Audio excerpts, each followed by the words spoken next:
just when you thought it was safe to go onto iTunes. This is Next Level Guy, the only website that makes self-development as fun as going to the movies. It's time to take the red pill and escape the Matrix.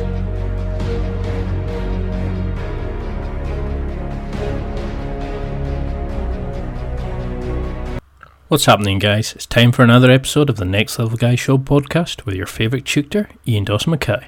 Next Level Guy is a go-to men's interview, interest and improvement website where I quiz the experts to find out the hacks, tips, methods and protocols that you can implement in your own life to take it to the next level and live happier, healthier, wealthier, sexier and so much more. Today's guest is Geraint Jones, who's a UK Army veteran, a New York Times and Sunday Times best-selling writer.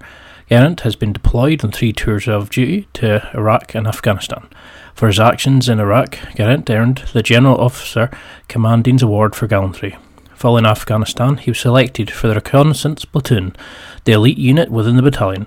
Upon leaving the military, Geraint worked to protect commercial shipping against Somalian and Nigerian-based piracy. He's now a full-time successful author, writing about his experiences in the military and other areas and some fictional accounts, such as the Roman Empire, etc. In this interview, we cover a lot of topics, such as serving in the military, his trouble when transitioning to civilian life, the issues and demons he faced during that time, modern men and masculinity, the need for a purpose in a man's life, how you can work out your own demons and become happy in your own life after such a big transition. We also touch on writing and so much more. There really is something here for everybody. If you're struggling in your life after a big change, if you're dealing with PTSD, depression, if you're dealing with demons from a past issue and you're wanting to transition and become happy again, this is one for you. It's a bit long, so you may want to take it in a couple of sittings because he lists a lot of gems throughout this, and I had to stop writing out what he was saying because if not, I would have copied out the whole podcast. I know you're going to love this. Geraint Jones is a great guy and he's going places. Check out his books in the links below. Now, let's get to the interview. Record actually, because there's a lot of good stuff here. But that's a really irritating thing about it is like, because you're sitting and you can be powerlifting, like say going about 200 kilograms or whatever, and you're like, yeah, but so-and-so said that about me, and I did it. And you're thinking, I'm about to pull some very heavy shit off the floor. I should be focusing on that bar right below me. And all your brain's going is, yeah, but that girl never texts you back, and oh, you're just obviously not attractive, and and you're thinking, what the fuck? But if you do that during jiu-jitsu, you're putting your lights out. Yeah. It's like that's exactly it. I think that's why it's such a good thing to do. There's not many things. There's not many like activities like that where you are fully like you are like forced to clear your mind, because if you're not, you're gonna get brought down to it very quickly. Well, we get like an arm around your neck. It's we call it like a human chess match. So it's like you start moving to your right because you're waiting for me to go a certain way, like to the left, because you can see my lapel and you're going to put it between my legs, and then you're going to like rotate me one way, and you're going to tie up that arm, and then you're going to do this, you're going to do that, and it's like you're having a war with the other person, but you're kind of keeping it calm, and you explode at certain points, then you're kind of repositioning, and then you're slowing down, and you can. Yeah, that's a big difference to like the grappling that we did in the army, because in that grappling it was just like death match. It was just full. It was just like about one of the reasons that they introduced it was to just get guys used to kind of that physical confrontation, one-on-one confrontation. But there was no chess match about that. It was just like just all out strength and just trying to just wrestle someone and pin them and stuff. But that was so it's.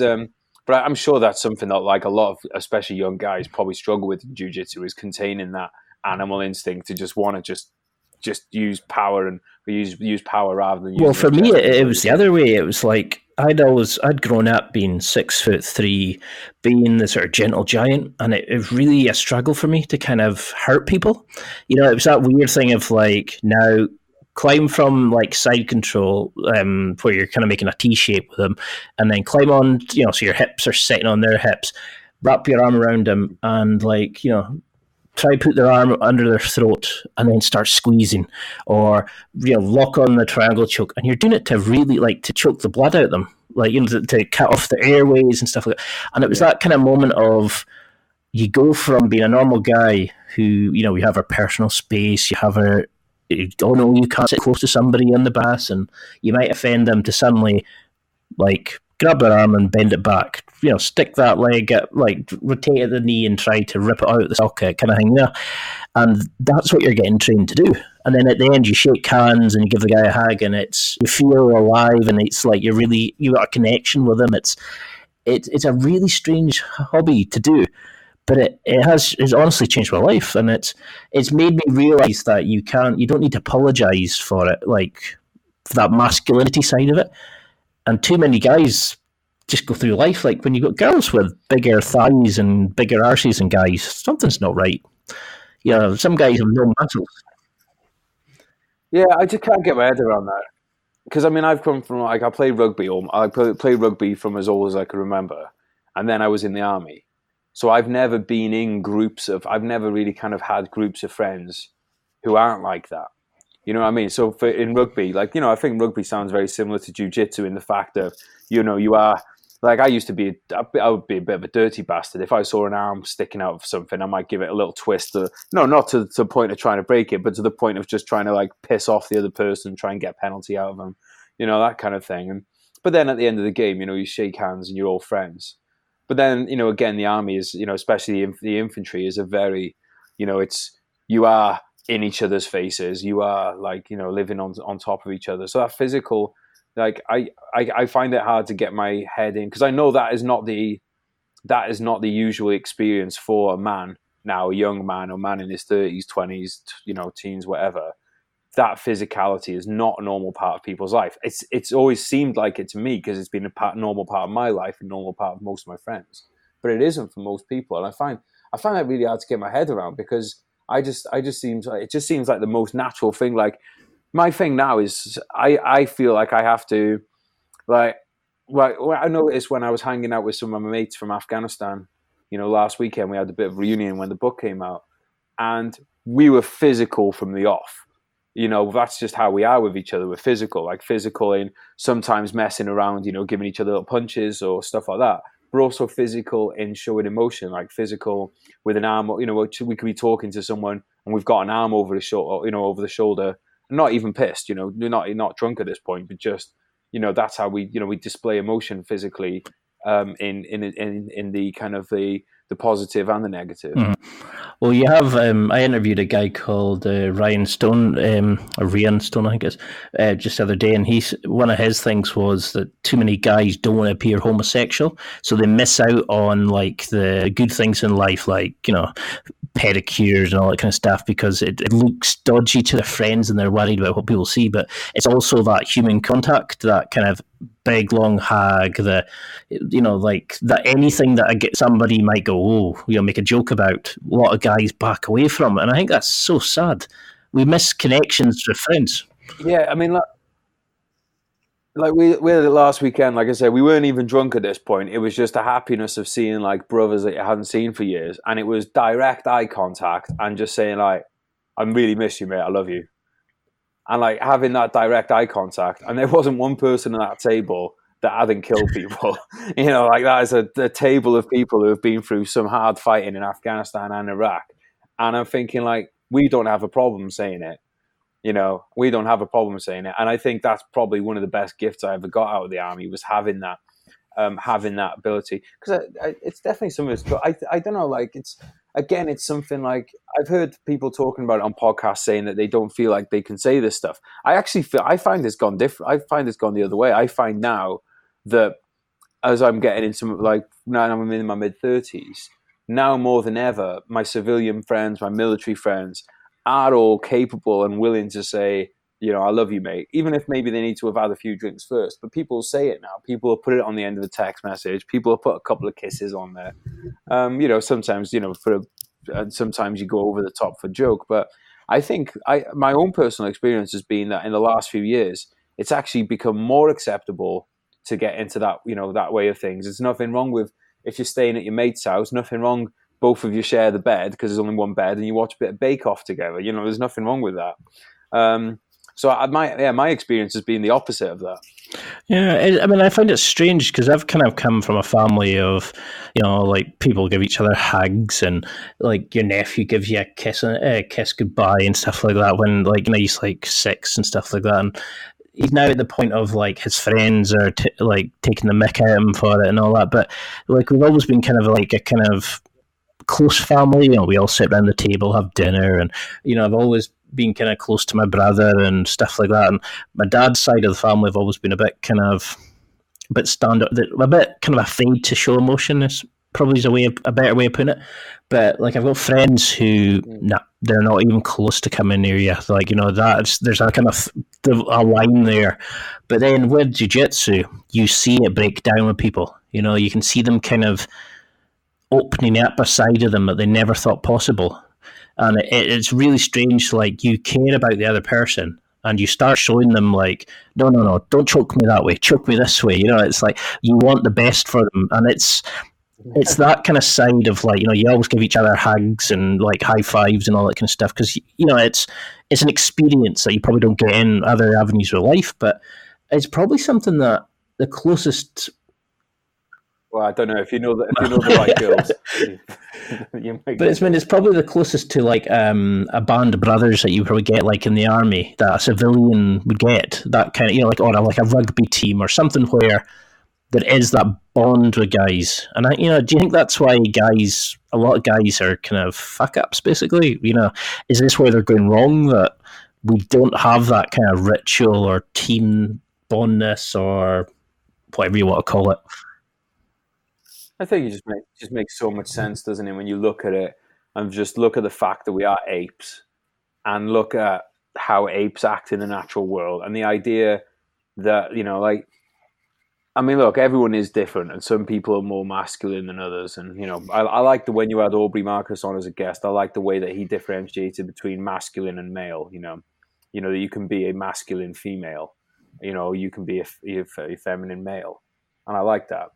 But I think that there's just something that really kind of hits us in the DNA when we go out with a group of us with a common purpose. And that common purpose could be, you know, supporting the same football team, or it could be, you know, it could be going to war together.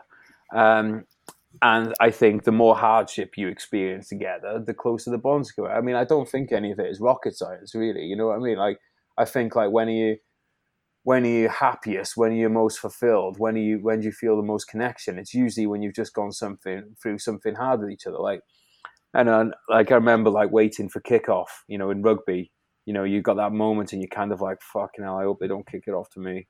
And then they do. And then you take that first tackle and then that's it. And you're into it. And then for the next 80 minutes, you know, it's you and your mates against another set of mates. And, you know, at the end of it, you know, you've been knocked around. There's something as well. Something I started doing in the gym recently, sometimes if I don't feel like I'm in the mood, is just to start giving myself like a bit of a pounding in the shoulders and the chest, just to kind of get myself going. And you know what? It might look a bit stupid, but I tell you what, if you just start beating your fists against your chest and your arms for 20, 30 seconds, fucking hell, it puts you in the zone for working out. Like if at that point you're not fired up, you might as well just leave. But there's something about getting hit that just releases something within us. I don't know the exact physiological effects, but the psychological effects are, you know, once you get hit, you know, it's like same as in jiu-jitsu, I imagine, it's like the first time, you know, you get that first time that evening that you get an arm around your throat. Well, once that's done, then you're probably way more in the zone, and you probably start to feel, you know, you're getting that fight and flight, but you're getting all the good parts out of it rather than the negative, because there's no escaping fight or flight emotions. So it's about getting the good stuff out of it. Well, I mean, when you, as one of my friends calls it, it's go time. You know, it's that moment of you immediately go in and you're maybe thinking about like, well, my boss, this, and I had a pile of work to do and all that kind of stuff. But it's that moment you get that first takedown to the ground and somebody knocks you to the floor and they're on top of you and they're wrestling for your arm to try and bend it behind your back, or they're getting the arm around your, you know, they come around behind you and they've got the arm around your throat, and, you know, it's that moment you quickly switch on, and if you're lucky enough to block it, because you fucked up a long time ago to get to that kind of stage, it's that moment it comes, you switch into it, and that's what I love about it. It's like you forget all your problems, and it's it's like you're saying, it's like for that 80 minutes, for the 2 hours, whatever it is for the training, you really get into that moment. And you see so many guys in the gym just sleepwalking. It's like the phones are out, they're playing songs between things, they're texting people, they're taking photos of themselves, and I'm like, what the hell are you doing? You just described me in the gym. No, I've been the first to say I do have days. I definitely have days where I sleepwalk in the gym. And I think, to be honest, most of the days where I'm doing it, I'm aware that I'm doing it. And I'll be like, you're not really getting the most out of this session. And then I'll have a kind of thing of like, right, well, what are you doing instead? And if it's like, right, you're applying to emails, or you're trying to set up a holiday, or you're talking to a mate that you haven't spoken to for a while, sometimes I might go like, you know what, maybe that is actually more important than the workout, and it's better that you're here than not be here at all. But then I do think that it's great to have some kind of exercise where you can't do that. So like if you're doing jiu-jitsu or hill sprints or something, you can't, that you're not going to get distracted. You are going to be focused. And I think I don't try not to beat myself up about stuff, these days. So instead of being like, shit, you know what, that wasn't the greatest session, I was on my phone a bit too much, I try and think like, well, you know what, you went to the gym and okay, it wasn't the best, but okay, but look on the positive side. You just one of your friends messaged you that you hadn't heard of for a couple of months, and you found out that he's just had a baby. So that's cool, and you got a workout in. Now tomorrow you're going to go do some hill sprints because you recognize the fact that today wasn't the best workout, so you're going to make up with some hill sprints tomorrow. And that's kind of how I try and think of it then. But I do think like it is important to have that, because the other thing as well is like the thing with the phone is. For instance, if the phone's out in the car, you still know the phone's out in the car, and you're still distracted by the thought of being on your phone. If you're like, the distraction's there anyway. I think that there's some days where it's like I'll have my phone with me, but I really want that workout so much that I'm like, I don't give a fuck about my phone. It can be in my pocket. I don't care. It's just sometimes there's those days. And I think this is what differentiates people who are athletic machines. I know a few of them, and it's that they can turn that on every day, that absolute focus onto their athletic endeavors. Whereas for me, honestly, it's probably more of a, I'd say it's like a 50-50. It's whether or not I'm going to be totally in the zone that day or not. Because sometimes I can do it, like leave my phone out, take some kind of cognitive enhancer or whatever before I go. And I'll have all those kind of go first thing in the morning before I've even looked at emails or texts or anything like that. And I'll still find that I'm like fucking scatterbrained and not like that's kind of how it seems to go for me. Well, I mean, you can never be 100% perfect, and that's the other side. Is I push myself to the point of like, yeah, I'm going to do this. I'm going to get like a podcast out tonight, and then I'm going to get a post out ready for tomorrow. Then I'm going to schedule another one, and then I'll be going absolutely fine. And then I'm going to have a shit training session, and that'll be it. My brain will be off. But I mean, I listen to music and stuff like that in the gym, and then there's days I'll be sitting and I'll miss a squat that I could smash, reps and reps of, because I'm not focusing on playing with my phone and that. And then there's other days, like you say, you go in and you have to kind of switch yourself into it, and you have a great session. Other times you go in and you have an amazing session. So I mean, it's definitely you need a balance, a healthy. So something I've started doing. Which is because I like, and you and I were talking before we hit record, like we're both hard people ourselves. I'm sure most of your guests probably are, and that's why you want it. That's why they're doing what they're doing. But one thing that I've started doing, which has really helped me, is that if I do have a session which I don't think is the best, I think, right, you know what, it's not the end of the world. This evening, you're going to do 10 minutes in the house. And you're going to do, or you're going to do fucking 2 Tabata circuits, 20 seconds on, 20 seconds off, that kind of thing. And you're just going to do 8 minutes of fucking squats or 8 minutes of high knees or something like that. And that little kind of like, it's like an admission and a correction. That puts me in a really good mental place then, because it's like you've acknowledged that you've not done your best work, but then you've also kind of acknowledged to yourself as like, this isn't a punishment, but it's just like, hey, look, it's not a big deal. We can make up for it. And we'll just do some high intensity stuff for 5 minutes. And then having done that, you actually get the knock-on effect then of feeling really good about yourself, because it's like, yeah, you know what? I could have done better. And I did. And I made up for it. And now I can go to bed. I'm not going to be lying in bed going, oh, fuck, I shouldn't have done a better session this morning. It's like, you've made up for it. And I think doing that's really helped me out with like kind of picking up the slack on training. I mean, do you still find that you have a lot of days where you kind of struggle like that, or are you kind of getting kind of more motivated now? Is it the same sort of thing with your writing? I'm very good at beating myself up, but I've become a lot more. I'd say over the last year, I've become a lot more accepting of myself as a person, and therefore, it's I used to do this thing of comparing myself to other people a lot. So, like, let's say, for instance, I had a bad session where I could go, oh, well, I've still done more than other people. But then the flip side of that is then you look at, the people I compare myself to would be like, I have friends who are professional athletes. So I'm a fucking writer, but I'd be comparing my physique to the professional athletes that I know, or I'd be comparing my bench to the professional athletes that I know, even though my job is to type out fucking words. So, that's how, so that didn't work for me doing that, because I would just put myself in a bad place. Now that I just kind of, I'm more accepting of who I am as a person, and more accepting that I'm a human, and there's going to be days where I train well, and there's going to be days that I don't, and same as writing. But it depends, dude. It's like if things are going well in life, it's a lot easier to be okay with how things are going. If a lot of things if things are going wrong or not as you'd want them to, then it's easier to start to beat yourself up. It certainly sounds like we're very similar. It's that kind of moment of like you expect 100% perfect from yourself the whole time, and you get annoyed with a simple slide. There's Instagram. There's a thing called Afro Brutality, I think the thing's called, and I think one of it is like you're always being Afro Brutality, and it's saying you're busy doubting yourself while so many people are intimidated by your fucking potential. And that really hit home for me. It's like, it's how much we kind of critique all tiny little things where people are seeing the amazing things you're doing, but we can't see it. You can't see the wood for the trees because you're so focused on the little things. And I think we don't give, especially as men, we don't give ourselves credit for a lot of the good stuff.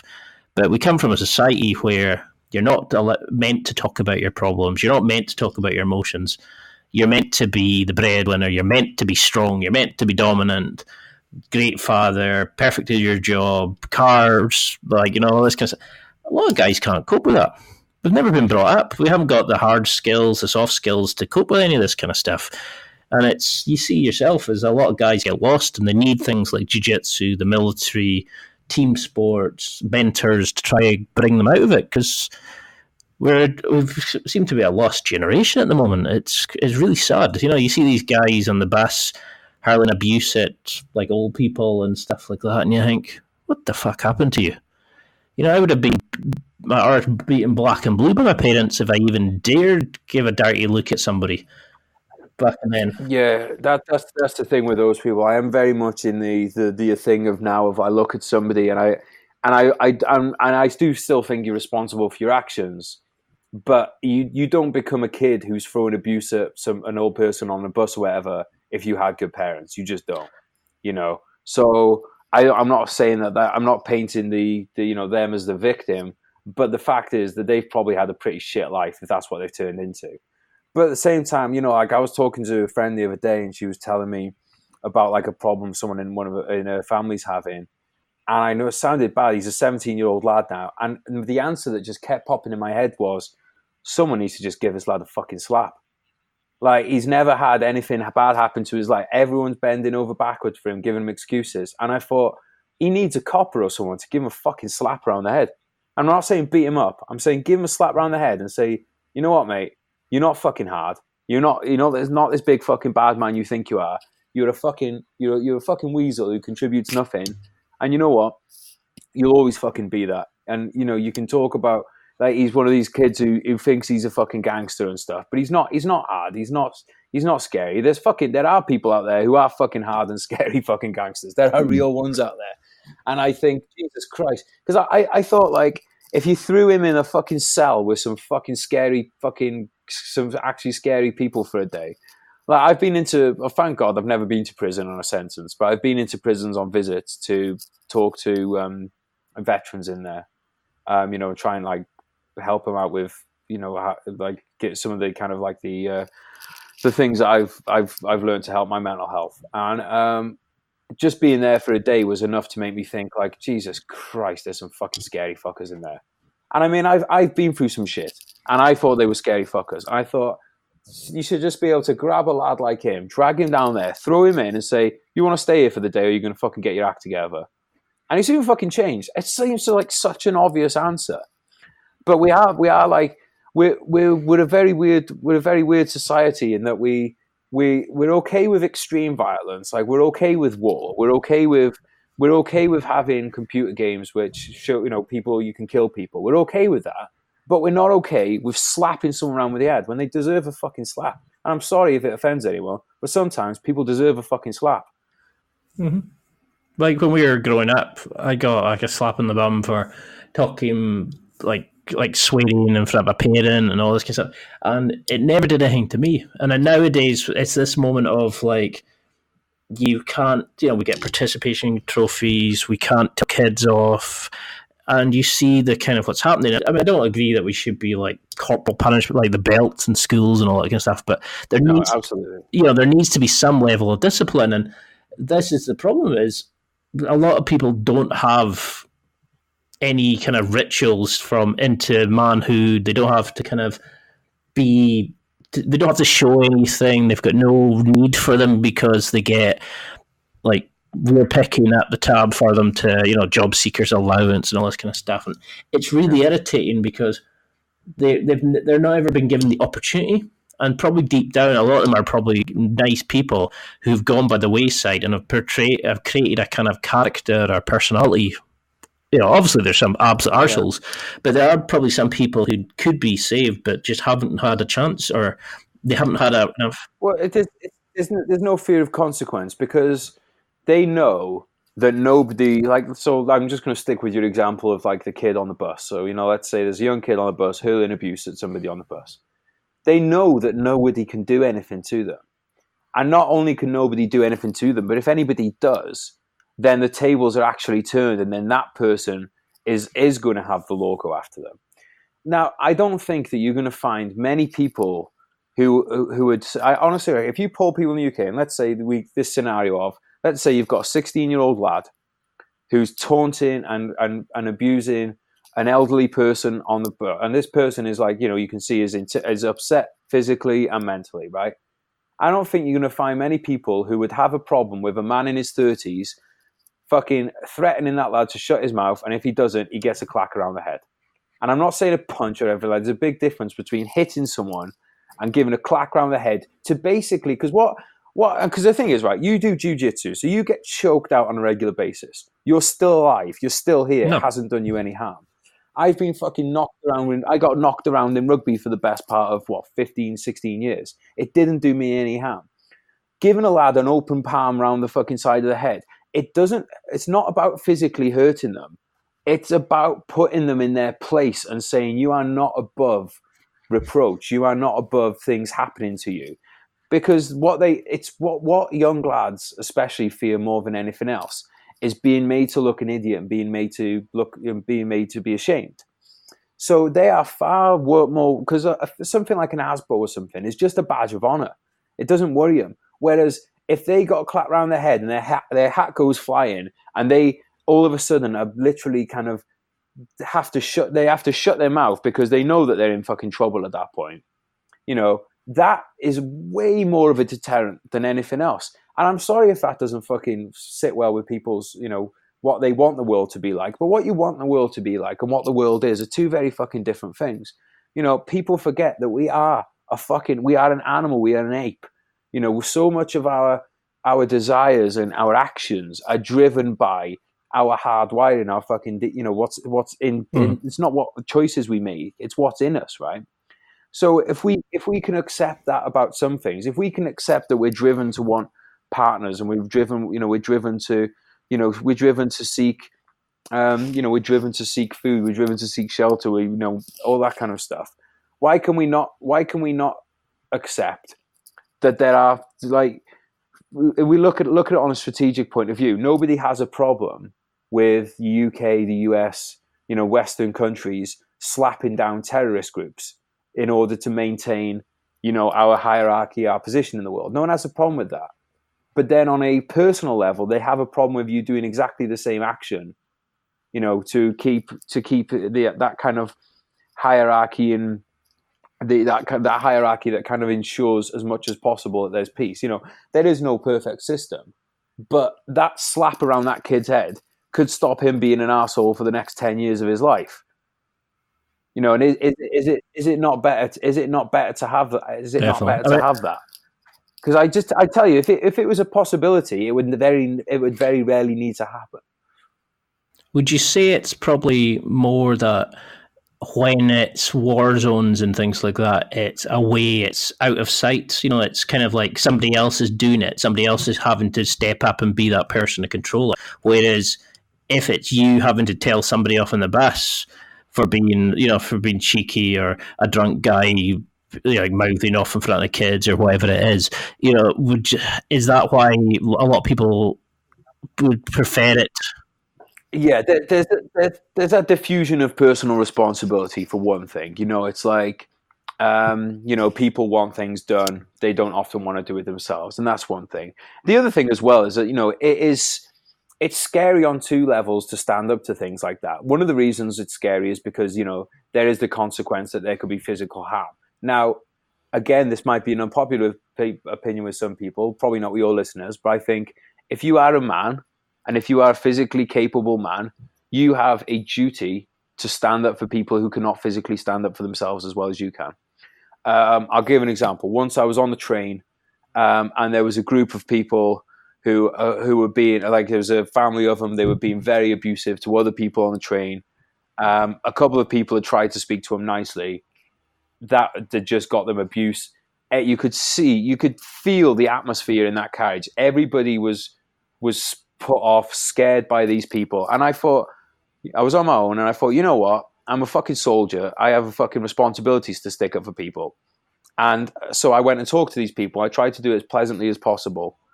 And then, straight away their threats came out. My cousins will be waiting to stab you when you get off the train, all of that. And then straight away that switch flicked in me then. And I thought, well, fucking bring your fucking cousins then. And it was that point when I actually wanted that physical confrontation, which probably wasn't the smartest thing, but I'm just being honest.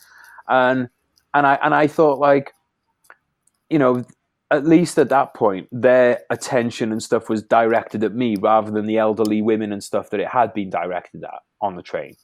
And you know what? Maybe I might have ended up getting my fucking head kicked in on that train. But I'm a member of society. Sometimes maybe it's your job to take a kick in so that other people don't. So that other people don't take it.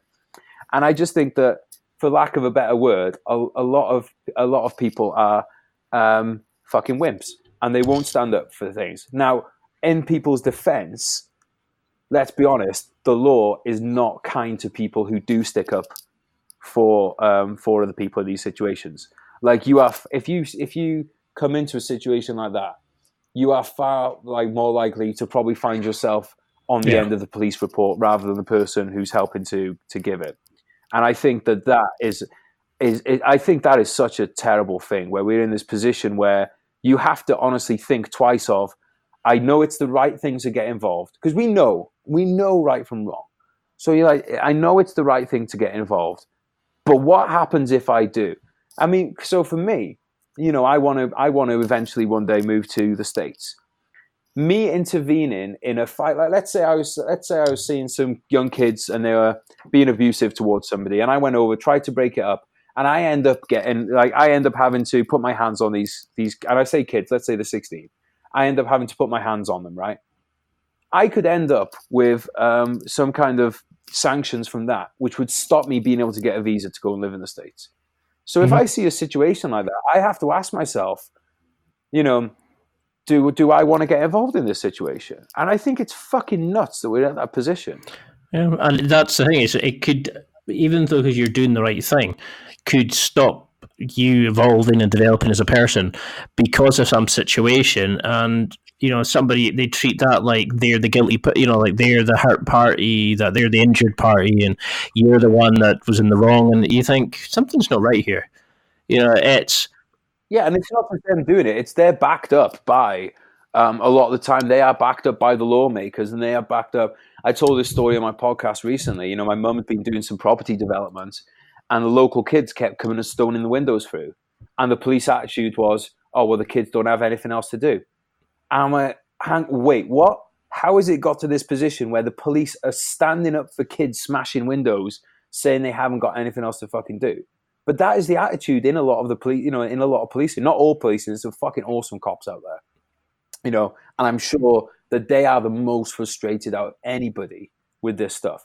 But there are a lot of people who blame the victims, and that's something that we see across anything from violence to rape. It's a lot of time there's victim blaming, and it's and then people standing up for the culprits. Oh well, they had a bad upbringing. All right, fine, I'll take that. They had a bad upbringing. But what you need to do there, if they had a bad upbringing, you fucking punish them and help rehabilitate them. You don't wipe the slate clean because someone had a bad. Everyone has had some shit happen in their life. I don't care if you're fucking upper class, middle class, lower class, whatever. Everyone's had some fucking shit. You might be from a fucking upper class family, and you might have had a violent father. There's not a class. There's not one class that has the kind of monopoly on trauma in their lives, and I think it's sad because it's for the detriment of everybody. It's for the detriment of everybody in society as a whole that we let this shit slide.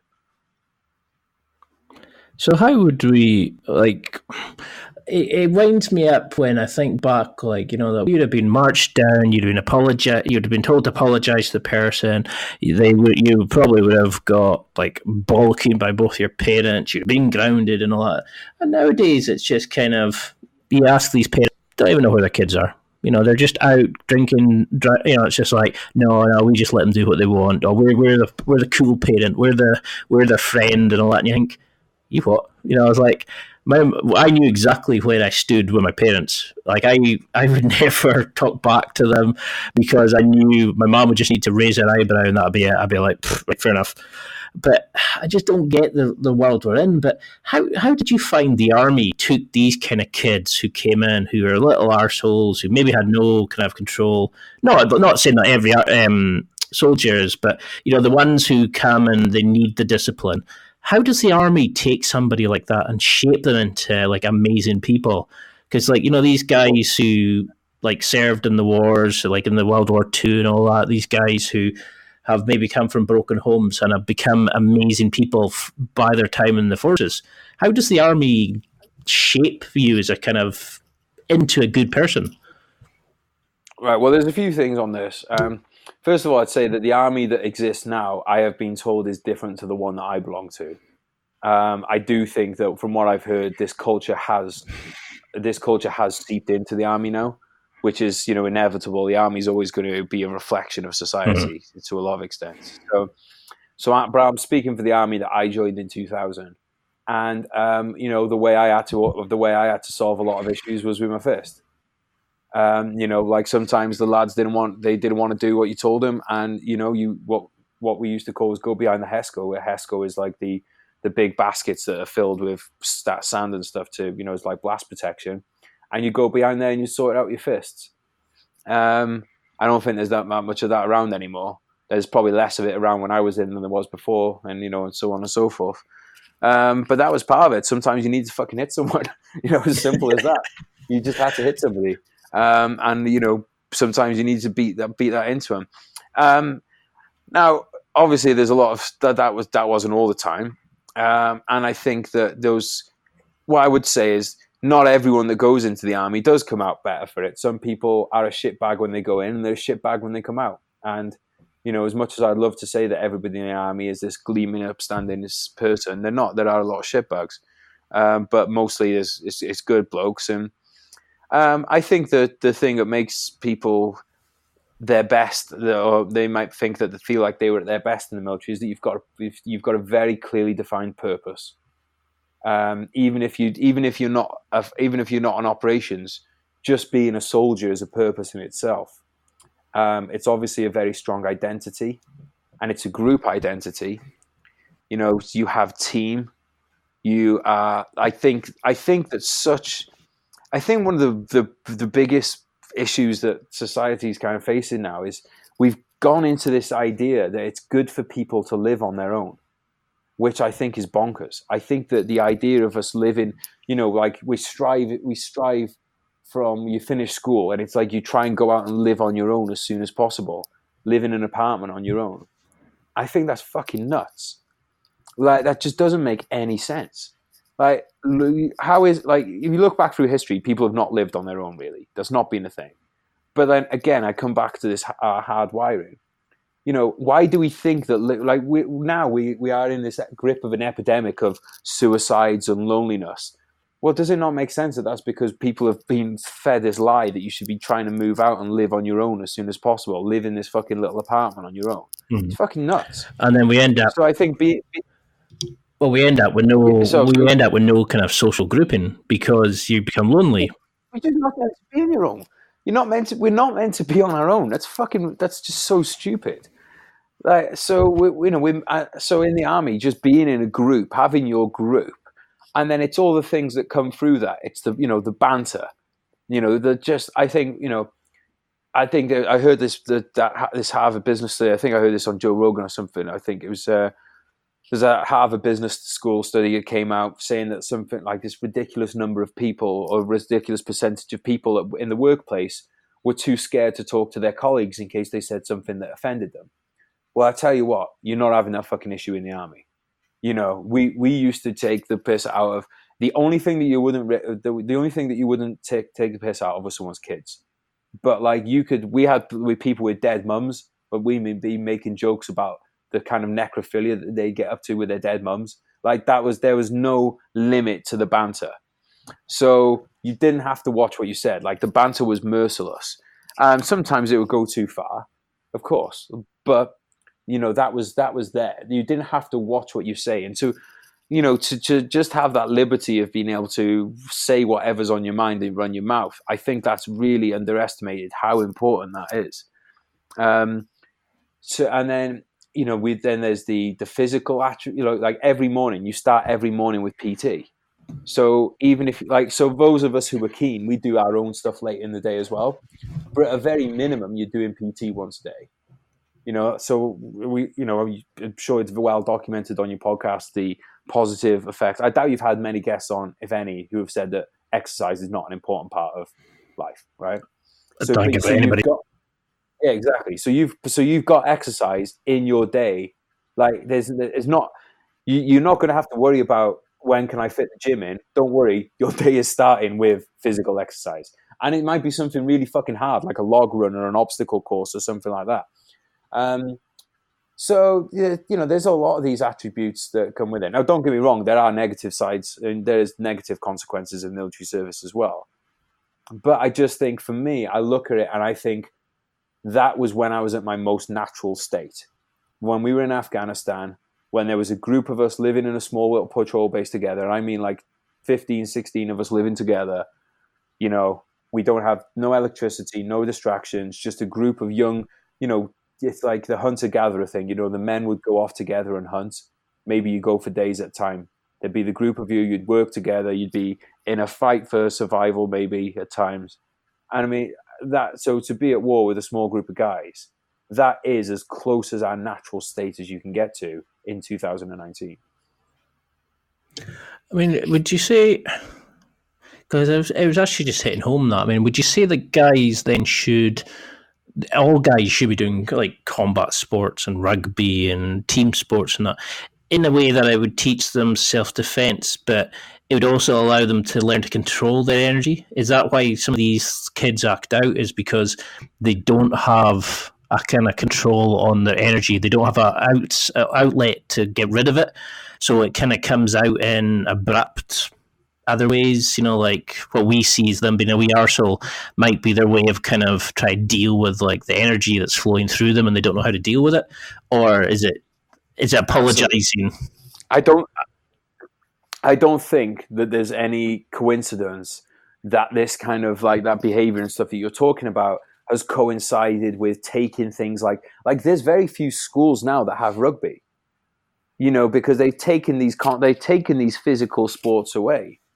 Like young men. I'm not all young men, but masculine young men want contact. They need to get aggression out. I mean, when you are like a young man, you have so much testosterone bouncing around yourself. It's going to come out it's going to express itself in one way or another.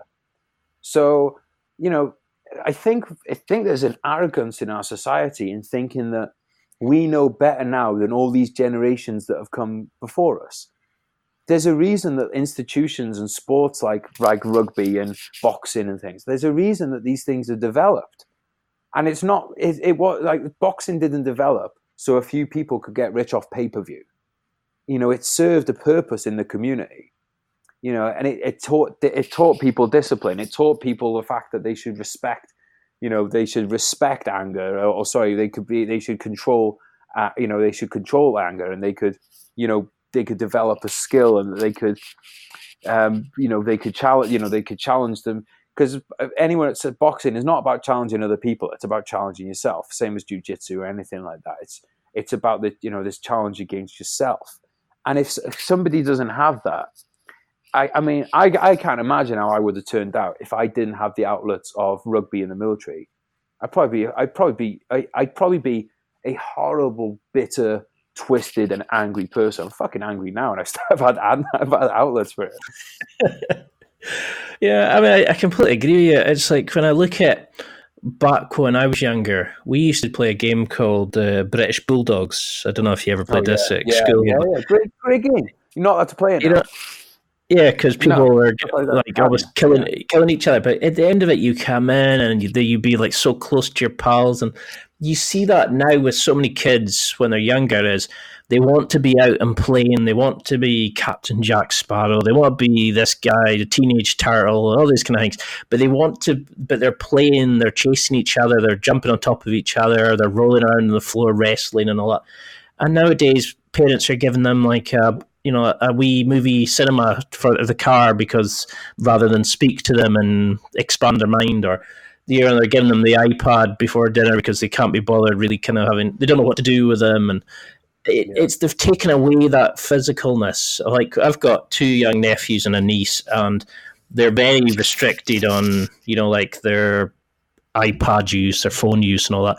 But like they love it when they get a chance, but they much rather playing and creating and going out and frog spawn and chasing, working. Well, we got sheep, like the family, like sort of croft and all that. They love all that kind of helping stuff. But they love being part of nature kind of thing. And I think that's missing with so many kids. Is some kids never get to experience like going into a field and seeing where their food comes from, or helping somebody and doing a proper honest day's graft to work. Do you remember the TV show, the one that put people to was it the First World War military service? I'm trying to think what it's called. Hard Bastards or something? Oh, you're about Bad That's the one. Is that Bad Lads Army? Yeah, there was like a national service. It was like 50s national service. It was. I mean, that was a great example of a bunch of lads who thought they were hard, who weren't hard, because they all ended up crying on there. And I mean, I'll tell you this: I've never seen lads crying in normal army training. So it's the fact that these lads were crying because they thought, but it's because they thought they were so hard, and then they had their worldview shattered, because their worldview was, I'm nails and the world revolves around me. And then what was so great about that show was that it was like, the world doesn't revolve around you. You're not nails, but you know what? You are valuable, and you can be a great bloke, and you can become a hard bastard, and you can become. So it wasn't about just saying like, no, you're a shitbag and you don't deserve any help. It was actually the opposite. And this is what I'm a pretty liberal person in a lot of ways, but I think where a lot of people go wrong when they're trying to, because I do believe people try and do these things for the right reasons. But when you're soft on people, that is actually that you're actually doing them a disservice, because you're never going to get the best out of that person. So what I loved about that series was you'd have these lads who were shitbags, but it wasn't about breaking them down for no reason. It wasn't about breaking them down to be like, look what we can do to you, we can break you down. It was about, we are going to build you into your best self. And by the end of that show, every single one of those lads was happy that they'd gone, and they were a better version of themselves. And I don't think national service these days can work. I think once it was got rid of, there's no bringing it back. And I also don't. I'm also like, I'm not a fan of having I'm not a fan of having an army full of conscripts. I just don't think operationally it's a good idea. And I don't think people, if they don't want to be part of a military service, then they shouldn't have to. But I do think some form of service which puts people out of their comfort zone, which takes them away from their hometowns, which makes them mix with different groups of people. All these things I think are so important. I think it's a real shame that there's nothing like, there's nothing like that around. What I was going to say, though, going back onto something about the physical stuff with kids, because I do know I'm not a parent myself, but I do know some great parents, and to be fair, they are fantastic with their kids about getting them out, doing all that stuff that you were talking about. I thought it was really interesting. One day I was at the zoo, and outside the monkey enclosure, they had a set of monkey bars. So kids could go up on these monkey bars and act out like, the monkeys. And these little kids were flying across the monkey bars. And I thought, I'm a fit bloke now, and I can't, because I've got all tight in my upper back and stuff. I thought, I'll still do monkey bars, but I'm not flying across them. And I thought most people would not, most grown men in their 20s and 30s would not be able to do monkey bars. No chance at all. And I thought, fuck me. I thought, when did it become, when was it that there's that break where you go, right, now it's not okay to play on monkey bars and stuff anymore? And I think it's probably when kids get to their teens. I think that's when that kind of stuff stops happening. And once you stop doing it for a few years, it's very hard for someone to ever get back into it. And I thought if there's one thing I could change about like our education system, it would be that like physical activity would be a huge part of the syllabus, and not just sports, but just things like getting people playing. Like, again, I'm going to go back to Aubrey Marcus, because he's like, I know he's a guest you've had before, and I've just finished listening to his book, that On the Day book, and I thought this is something that I definitely believe in, and a lot of my friends do too, is getting back to play. So if it's throwing a football around, or like an American football around on the beach, or a frisbee, or it's a bit of touch rugby or something like that, the more you do that stuff in adulthood, the better, I think. And definitely that is what needs to be happening in childhood, is playing and moving. Because if you're not doing it in your teens, you're never going to be doing it the rest of your life. And how many guys have grown up, the last thing they did exercise-wise was probably PE when they were at school, like physical education. There's a guy called Charlie Hohen. I don't know if you ever read his book, Play It Away. And that's what he says, is that we've forgotten how to play. We've forgotten the joy of just going out there and just playing for the sake of playing. You don't need to compete. You don't need to do it for fitness. But he said, he shows the benefits of like that you build your skills, your creative thinking, that you get fit, you do this, you get used to playing with people, the closeness again, and human touch and social interaction, all these kind of skills. But he's like, we've just forgotten how to play. And it's like, how many guys do you hear that? It's like, oh, I used to lift, but now my knee's baggered. Oh, I used to lift, but now my back's sore. And you think, what do you mean used to? Why did you stop? And it's like, as soon as you use it, you lose it. And it's really sad that, this is why I always find it strange. It's like, because you see countries like Israel, like they have conscripts. Is it Norway that does the same? They have like their national service, and you think, is that a thing that we should be doing? Should we be, you see that debate the whole time is, should people be forced to do something in the, you know, like for their country to instill that national pride. Yeah, it just wouldn't work. It wouldn't work now. It just wouldn't. Like when you've got a society. So like when I was in Norway recently, they were people there were very polite. It was respectful. You know, there was a sense of civic pride there. You could just feel. And like their thing with their conscription in Norway as well is it's voluntary. So it's like you get called up, but if you don't really want to go, you don't have to go. So I mean that kind of defeats the object like a little bit. But for the people that are maybe on the fence, it's a good way of getting them in because they're thinking, well, I could just go and do a couple of years, and great. But I think in our nation now, there's in the UK for in international listeners, there's no way that it could happen because even in the army now, you can't do.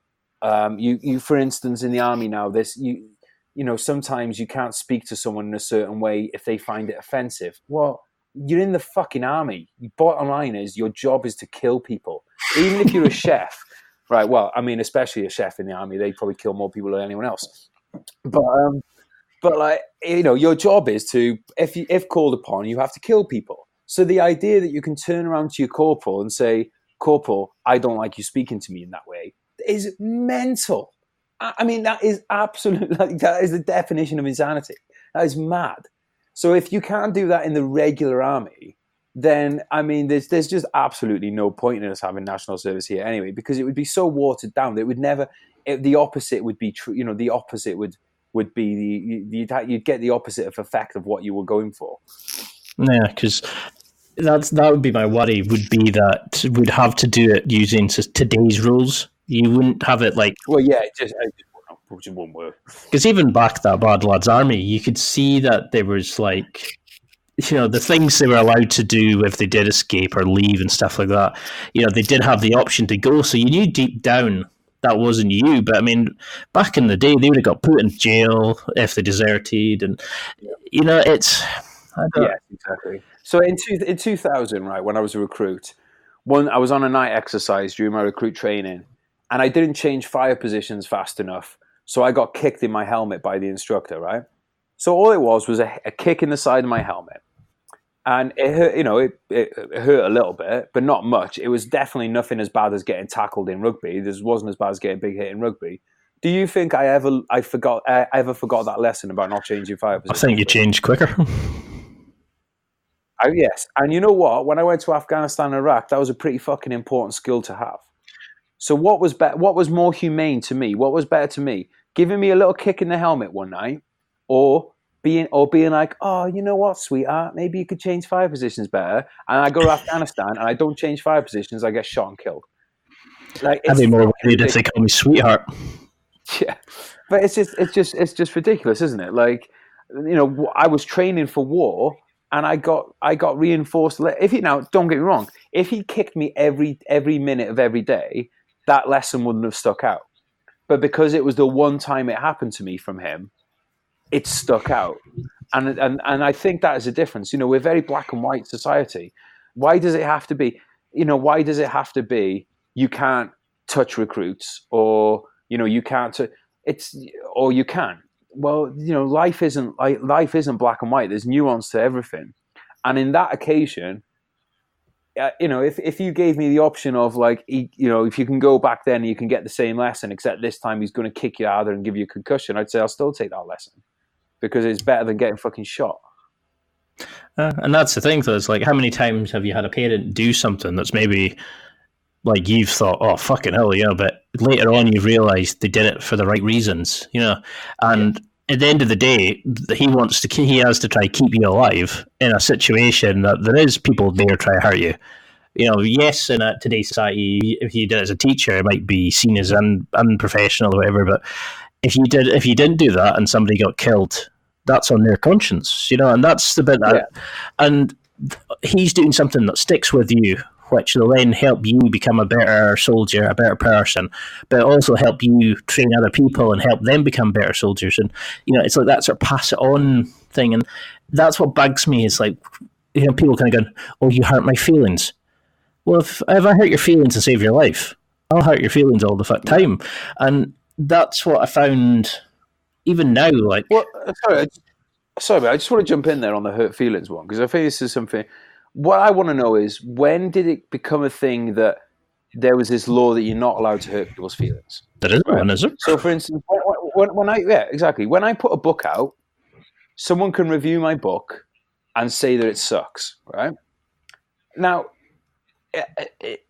to follow through on how people are saying that we shouldn't be hurting people's feelings, well, are we going to go to the thing that no one can post a negative review on Amazon or something? Like, the fact is that someone's feelings are going to get, like, this line has been drawn in of, oh, you can't hurt feelings and stuff. Well, the world doesn't operate by those rules. So we have this weird two-tiered system where we think personally we can't do that, but then professionally we can. And you can't have those two things separate. It doesn't work. Like, you can't operate in business with the same rules that you have people have in their personal life now. So I just think, like, taking it back to children and young men, again, you're doing people a disservice, because when you take, let's say somebody's been told all their life, oh, you can do everything, you're great, everything's going to work out for you. No, you're not a shitbag. No, don't worry about smashing that person's window. That wasn't your fault. You had nothing to do. And you go to the bank and you're like, oh, I want to do this business. And the bank look at your plan and go, no. Like, oh, how's that person going to handle that? Or they go, and they get their first job, and then the person says to them, you know what, like, you're not up to scratch, we're letting you go. Like, is it any wonder that young people are then suffering with mental health issues? Because their whole worldview is getting shattered. And that's not their fault. That's the fault of the people that have been doing it to them. It's like, and there's an old saying of, like, you've got to be cruel to be kind. I don't even think you've got to be cruel to be kind. You've just got to be honest to be kind. Mm-hmm. I mean, how often do you see this nowadays of, like, they stop giving out first, second, and third, trophies in sports days because they don't want the other people taking part to feel let down? And I thought, I'd rather you teach somebody that if you don't put the effort in, you don't get anything from life. That, like, if you're not, I can't remember who said it. There was a quote that said, if you're not got haters with what you're producing, you're obviously not producing something. It's not like you're an honest interpretation of what you really could do because you try to please everybody. So if you haven't got haters, you're not doing it right. And every time I get a negative review, which I've had plenty of, like, I think I got told off by somebody in one of my videos because I had a Scottish accent. And I thought, I'm bloody from Scotland. What were you expecting? But, it's like, but when you read... Probably someone English.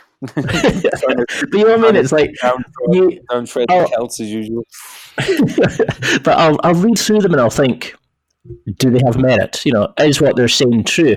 Is my sound quality poor? Is it this? Is it that? Or are they just being a dick with their opinion? And I go, yeah, that's not really good enough. Or I'll maybe change if it's something that's meritable, like, that is something that's there. Meritable, I don't even know if that's a word. But you know what I mean? It's like you take something from it, and it's like, you'll read your reviews and go, okay, have they got something honest there? No? Right, fine. But, you know enough to accept and go, yeah, it's their opinion. They might be wrong. They might disagree with me. Like, the thing about reviews, mate, is that you look at who's giving the reviews, they're usually like 5-star or 1-star. And the truth is that usually you're not going to be a 5-star and you're not a 1-star. So it's like people are really glowing, like they're so happy with it that they're giving a glowing report, which probably isn't most people's experience of the product, be that product a book or a podcast or whatever. And then the people who give 1s are clearly not. And I always think that it's really funny with people who give 1-star reviews on stuff, though, because it's like, the level of, like, let's say someone's had, and I'm not talking about my stuff now, because I like to sometimes, I'm just interested in human nature. So I'll just look at, like, say, a really successful book. So a book that's done really well in, like, let's say, the self kind of personal development field. And I'll look at it and there'll be, it's like, let's say 1,000 5-star reviews. And then there'll be 2 or 3 1-star reviews. And I'm thinking, like, the level of arrogance that person must have to think that they are right and all those 5-star reviews are wrong. And, like, the truth is that, like, it is what it is to everybody else. But when somebody comes out with that, and what I will say, what I've learned about reviews, a lot of my friends are involved in music and writing and, like creative arts. And I've learned this myself as well. Is like now I just really don't let it bother. It really genuinely doesn't bother me now. But when I first, my first books came out, I did get upset when I saw, like a 1-star review that kind of eviscerated something that I'd worked hard on.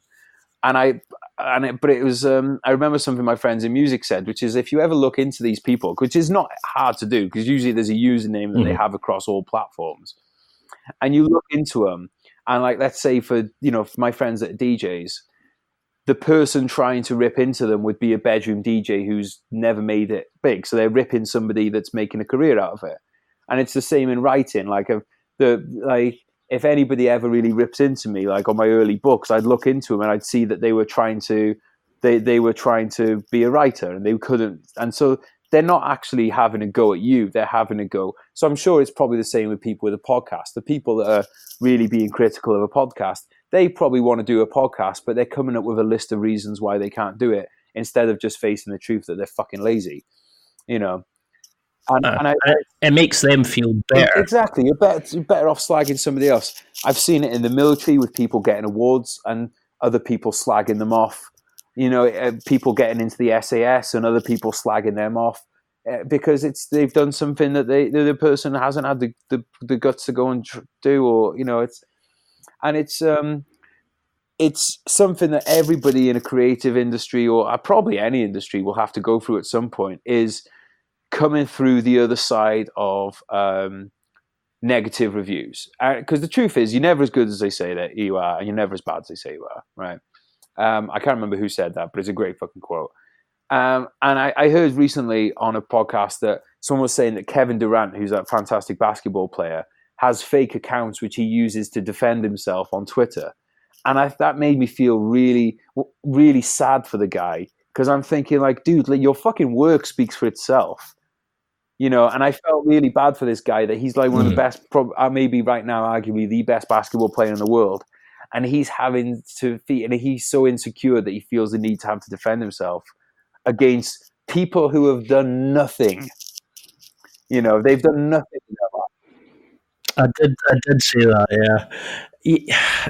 You have to wonder, it's like you have to kind of leave all that behind sometimes to hit that level, of max of amazing ability. But you think we never lose that worry of like, is that troll's comments, is that right? I think you can lose that, dude. I think that's something that you will eventually lose on your path. I feel like I've kind of got out of that now, and I think talking to other friends, and I think it's something that you can get out of. I think that like anything, it's if you're having a really bad week, that might creep up, But I think in general, it's something like, I think it's a muscle like anything else. You can train it. You can train resilience in that area, because you have to just have that thought process of every time if you ever see something like that, you just have to ask yourself the question, who is it that's criticizing me right now? Like, what is their, what is their expertise in criticizing me? Like Joe Rogan said this great thing once, which has stuck with me, which is, Michael Jordan's not sitting there writing YouTube comments, right? And I thought that's a great fucking way of thinking about it. So if I come across a comment and I just think like, or someone if I get a message or something like that, I'm thinking, who's sending me this message right now? Who is this person? Is this somebody that I aspire to be like? And if I don't aspire to be like them, then why do I give a fuck? And the answer is usually you don't. That's very true. And it's most of the time, it's people who, again, it's probably they don't know what to do with themselves. They have no kind of outlet for what's nagging at them. And that's why I think a lot of guys hit the drink and drugs, because they can feel that there is more to life, and they can feel that urge, something deep down. Like for me, I knew it was a podcast. Like I knew it was something I needed. There was more to life. So that's why I wanted to go away and I found it, and by chatting to people.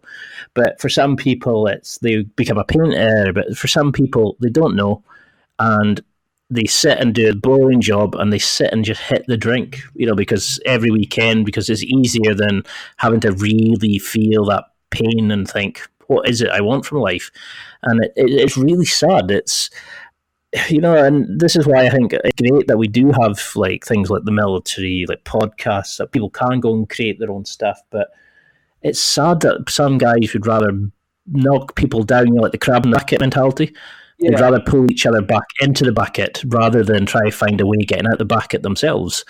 And that's why I really admire, that band of brothers you kind of get in the military. It's that kind of, you help each other, you pull together. I don't know, like the modern day military. Yeah, but you like, what I will say is that is a bit of a Hollywood representation of it. Definitely. The fact is, in a company of, let's say in a company of 130 people, there'll be people in that company who are fucking losers who everyone else has to drag through, and you're doing that work for them. Like something like Band of Brothers, it feels like a parachute unit, so it's like a bit more elite. So you kind of get like a bit more of a chafe. You get rid of that. But like even then, dude, even in an infantry company, there's plenty of people who will bitch about the people who are trying to do more. Like it's just part of human nature. There's just most people are.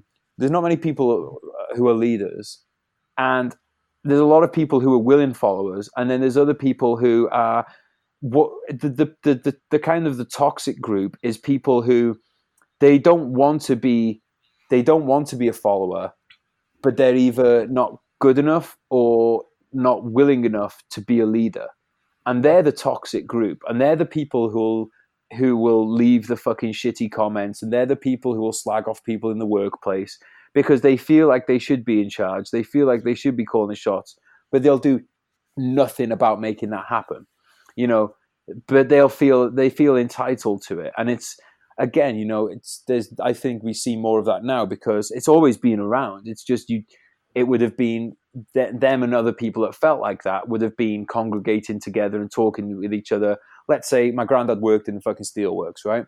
There would have been people like that at the steelworks, but they would have been in their little sour-faced group talking with each other, and you wouldn't have really seen it unless you happened to overhear something, but now you see it because it's a comment. They have access to do it. And I think I've tried to like flip my way of thinking on this. Instead of to get angry at them, is I just feel fucking sorry for them. Because I'm thinking like, one day you're going to be like lying in your fucking bed in hospital with a bag full of shit attached to you. And you're going to look back on your life and you're going to think, what did I do with my life? I spent it slagging other people off in comment sections. I mean, what a fucking waste. So I feel fucking sorry for that person. I also think that they have a responsibility for getting their own shit together. And I'm definitely I'll give people a hand up, but I'm not giving them a handout kind of person, I definitely believe in that. So but so I was just going to say, like I think that anyone who's listening that feels that, just fucking feel sorry for these people because they're fucking losers, and it's definitely not worth taking what they feel to heart because, they're literally they're the definition of being a fucking loser.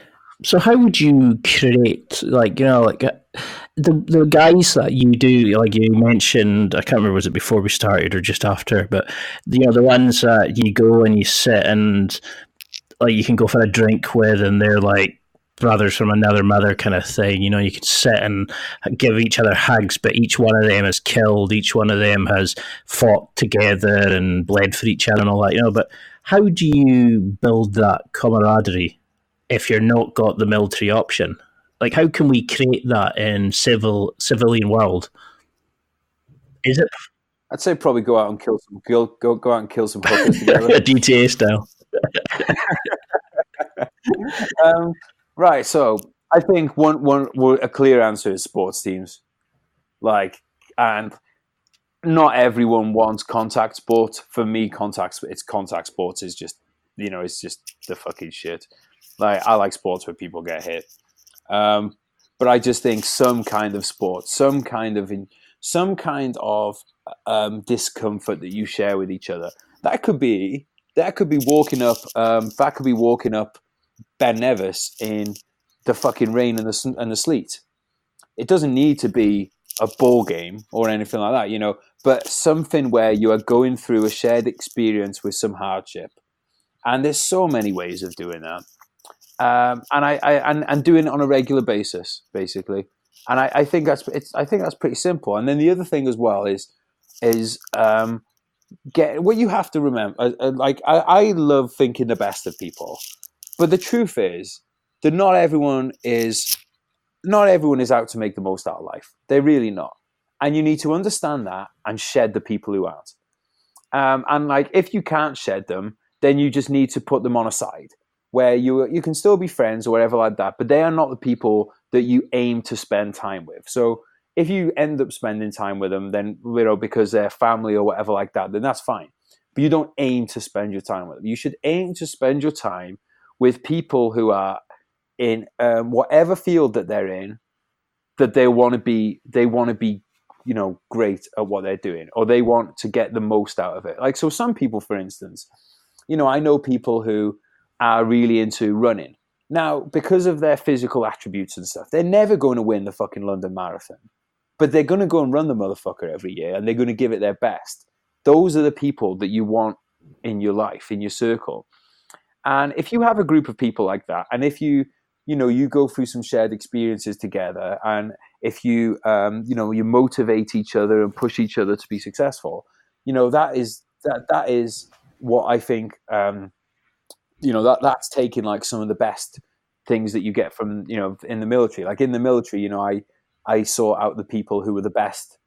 I wanted to be friends with the best soldiers in the company. I wanted to be friends with those. Like when I left the army, when I left the army, I joined the gym, and the people that I started hanging out with there were a professional rugby team. I put myself in positions to be around people who are elite at what they do. And it doesn't need to be the same field. In fact, I think it's beneficial that you're not always in the same field. Because you can learn a lot from people who are doing different skills than you. But yeah, you just got to fucking find things that are hard, and that can be like I do think that you need a combination of things in your life that are physically hard and mentally hard. So how does your because when you first start in the army and you're getting trained to kill and take lives and things like that, but does your opinion of like the enemy, like the guys that you're fighting against, did that change with your sort of service away? Did the bond between you guys become stronger and it create against the guys you were fighting against, or did you start to understand it as you learned more about the culture and their traditions and their view? Yeah, so for my group, we were just professional soldiers. So we were professional soldiers, and whichever enemy you put in front of us, it could have been whoever, we would have fought them because we were professional soldiers. None of us, I don't think, in particular, really had much against the enemy that we were fighting. Doesn't mean we liked them, but we didn't really hate them. You would find a lot more hatred towards our superiors in the upper echelons of the army and in politics than you would ever. You would hear us the hatred that we have towards politicians and the upper echelons of the army, kind of like brigadier level and above, is a lot like, so basically your generals and the ones that plan strategy. Our hatred of them is a lot stronger than that of what we had towards the enemy. And in that, yes, that probably is something that is a unifying and bonding, force, because it's like, we had a common enemy, but we had the common enemy in two places. There was the enemy that was trying to kill us, and then there's what we felt the enemy was trying to get us killed, if that makes sense. Because I went to see Ant Middleton's stage show recently, Mind Over Muscle, and he was talking about how, I think they were called Ruperts, because nearly all the officers were called Rupert, but it kind of just like a nickname for them, and they kind of used that as a bonding, like the soldiers kind of used them as a point of ridicule, a point of hatred, as a kind of focal point.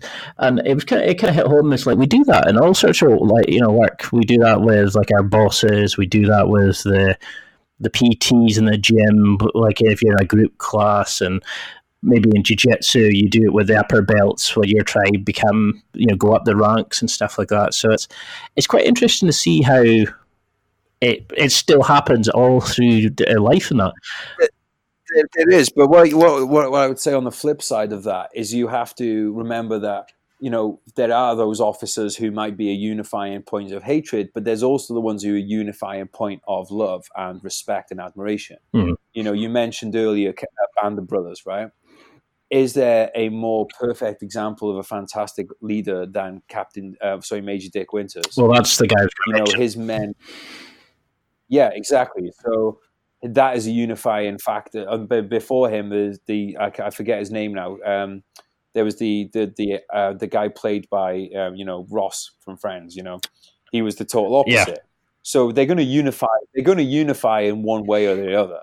It's either going to unify in hatred or it's going to unify in respect and determination. And when you've got an officer, when you've got a leader who you do want to, like, who you do respect and who you do think is a fucking professional and a great fucking soldier, there's no better feeling than knowing that you're like lined up behind that person and you want to go out and work for that person. On the opposite hand, on the other hand, when you've got someone that you feel is incompetent and bumbling, you want to do everything you can to kind of fuck them up. Now let's take a break here, and I just want to give you a quick shout out about my affiliates I've got set up. I've set up some awesome deals with some amazing companies. If you go to www.nextlevelguy.com/affiliates, that's www.nextlevelguy.com/AFFILIATES, or if you click on affiliate deals in the blue ribbon at the top of the website homepage, you can go straight there and enjoy my affiliate wonderland. There's so many special offers here. There's listener exclusive deals, discount codes, and so much more. There really is something here for everyone. It doesn't matter if you're buying for yourself, a special occasion, or for somebody like a birthday, Christmas, or if you want to get jiggy with your special partner. You can find out whatever you need here. There's a lot of inspiring companies, some interesting products, and some stuff that will blow you away. There's companies for like Onnit, Amazon, MeUndies, Barbell Apparel, Dollar Shave Club. There's companies that help you with dating, with sporting equipment, with tactical gear, outdoor equipment, gadgets, and so much more. I particularly love from Onnit. They do a cognitive enhancer, which is known as Alpha Brain. I use Amazon to buy like my jiu-jitsu tape. I get all my t-shirts from Under Armour. They do an amazing special t-shirt that keeps you hot when you need to be hot, and it keeps you cold when you need to be cold. It's like a thermal in a t-shirt. Dollar Shave Club have some amazing deals just now on subscription packs for new beginners. There's sporting equipment there for mouth guards. There's tactical gear there for going camping. There's outdoor equipment. There's gadgets. If you need it, it's there. And stuff that you didn't even know you need is there. There's some X-rated stuff there. And there's also some companies that you can work with to improve pickup. There's companies there that you can work with to get better as a musician. There's companies there that can help you to read more books. There's so much more there. There's something there for everybody. Please note, I do not receive any information on you or your purchases. All I receive is a small commission from the business as a thank you for sending you to shop with them. They monitor this through the links. They don't monitor anything else about what you purchase. This doesn't affect the price you pay, but it helps me to develop and expand the podcast. I'm extremely thankful for you to take the time to spend your money via my links and for listening to this show. You're helping me to make this podcast better by allowing me to use the monies I get in commissions to make the site bigger and better, to evolve it, and to keep going and getting better and better guests and producing better quality, such as the mics and that I use. If you're on the site, you can go into the show notes and click on the graphic and it'll take you straight there. Click on the affiliates deal in the blue ribbon at the top of the page, or if you're listening to this and want to check out the deals, go to www.nextlevelguy.com/affiliates. I really appreciate you listening to this waffle each episode, and now let's get back to the interview. Cheers. Because I still love that line in there when he says to David Swimmer's character, or the guy from whoever his name is from Ross, when he says, "You salute the rank, not the person." And I just thought that was great. It was like a portrayal of like how, you had that guy who was taking his own personal hatred about the guy getting higher up than him out on him rather than following in rugs. It kind of showed how petty he was rather than be professional, and it really kind of stuck home and it helped me see. And there's a lot of people like that, but then there is people like Dick Winters out there too. There's great officers. And that's the great thing about it but it's good to see, not good, but it's helpful to see that it's not just your work, it's not just your friends, these kind of things. There's always going to be dickheads and there's always going to be great people.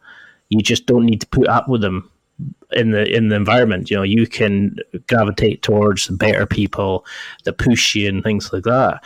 But how did you find leaving the army? I mean, did you struggle with like coming back into civilian life and find it boring? Did you find it difficult to kind of appease yourself? Yeah, so you got to remember, when I came back from Afghanistan, there was a period in time where I was still in the army, but not on operations. So that was quite boring, But so I you can still be in the army and have a boring time. If you're not on operations, I found it quite boring, because most of the time you're not on operations. When I first left the army, I mentioned, I was very lucky that the gym I started working at as a personal trainer, there was a professional rugby team using that place. So I instantly had a new brotherhood and a new group of lads. Like I said, rugby team is very similar to like squaddies. And we would we'd go out a lot, we'd work out a lot. It was so I had a very successful transition at first, because I went into, and it's only like with hindsight I can see this, but that period was really good because it was, I was like a civilian, but I was a civilian, but I still had like a lot of the best things about the army going with this rugby team. But then the gym shut down, the rugby team was kind of disbanded. Both like separate, both in separate incidents. And all of a sudden then I was on my own, and I didn't have that group around me anymore. And I started to drift, and I started to kind of like struggle with those questions of, I felt like all my life that I was supposed to be a soldier. I'm now 28 years old. I'm like, well, hang on, what do I do for the rest of my life now? Like, I definitely felt like I'd been put on earth to be a soldier. And I thought, that's it. I'm never going to be going back to combat again. I'm never going to be back in those adrenaline high situations. I'm never going to be riding into Basra in Iraq at the head of, dozens of armored vehicles with Apaches flying overhead and all that. That stuff's never going to happen again. And I started thinking, like, what the fuck is the point? Like, if I've hit the high points of my life, and this is something that like a lot of athletes talk about as well, is you're very young in your most people they come out of education, they go into a job, and they just kind of go through the motions of that through the rest of their life. And some people never feel like they found purpose, which has got to be horrible. But I knew what my purpose was without a doubt. I was supposed to be a soldier. I was supposed to be a soldier in combat. And then I came out of that knowing that I'm never going to get to do that again. And knowing at 28 years old, to know that you don't get to go to do your purpose again, that was like kind of like a shattering moment for me. So I'm like, fuck me, I might have 50 years left of my life, and what's the point of it? So how did you cope with that? Drugs and drinking. So yeah, I was just I did what a lot of people do when they're lost, and just to, I didn't realize at the time just how depressed I was, and there's like some of that was mental, some of it was like physical, and I think looking back on it now, just being torn away from my kind of voluntarily torn away. But I'd gone from being in this kind of group, this like, if you again like to use the ape analogy, like I've been in this like troop of monkeys or whatever, and now all of a sudden I'm on my own. And everything, it was like my whole world just did a 180, and I didn't like it. And I think the thing with me with drinking and drugs is I always knew it was a bad decision, but I just didn't care, because I literally got to the point of I didn't care if I died. I just didn't care. And like sometimes I'd kind of go through like a binge, and I'd come out the other side of it, and I'd be really disappointed that I was still alive, because I just had enough. I was like, I'm done with this. Life is over now. What is the fucking point? Just get me out of it. And I had that for like a couple of years. And I mean, are you able to move past that at all, or is it always there? Is it always kind of at the back of your mind? And because like I suffered with depression when I was younger, and it's that moment of always keeping busy. Just you're never quite sure if it's there. But I mean, do you find you've kind of accepted that part of your life is finished and now you're moving on to something else, or do you still struggle with it? No, I've accepted that I'll never accept it, if that makes sense. And that has given me some peace. I've accepted that I will never, I don't think I ever will hit highs like I had then. I just don't. I mean, I've had best-selling books. I've done a lot of traveling in the world. Nothing has come close to being in combat. Nothing. And I've kind of accepted that that's just going to be how it is. So it doesn't mean that I can't still have a great life. That was going to be my next question. Those moments. Yeah, so I can still have great friends. Like, I'm very lucky, like I said, about that reunion last weekend. I've got this group of guys there who, like a lot of people in life, maybe don't even know if they can call on somebody on an emergency. I've got a group of friends who I know literally would have died for me. And I have no reason to believe that they wouldn't do now. But they've actually proven that they would die for me. I also have a good family, a great family. I've got good civilian friends too. Don't get me wrong. And I think one of the things about, I don't want people to think that I just have military friends, because the thing about my civilian friends is I judge them by the standards I judge my military friends. But if they meet those standards, and a lot of civilians do, then they're in too. So I have a great group of friends. But yeah, I've just accepted the fact of like those days are behind me.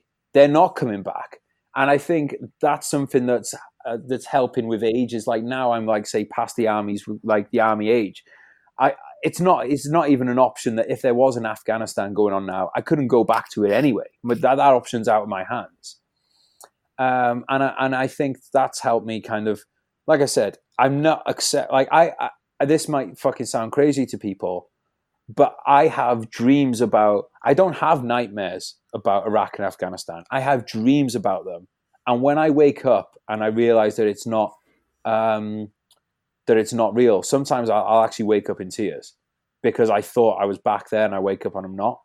And that can be so upsetting to me that it actually, and it's not that I wake up and then I start crying. I actually wake up in tears.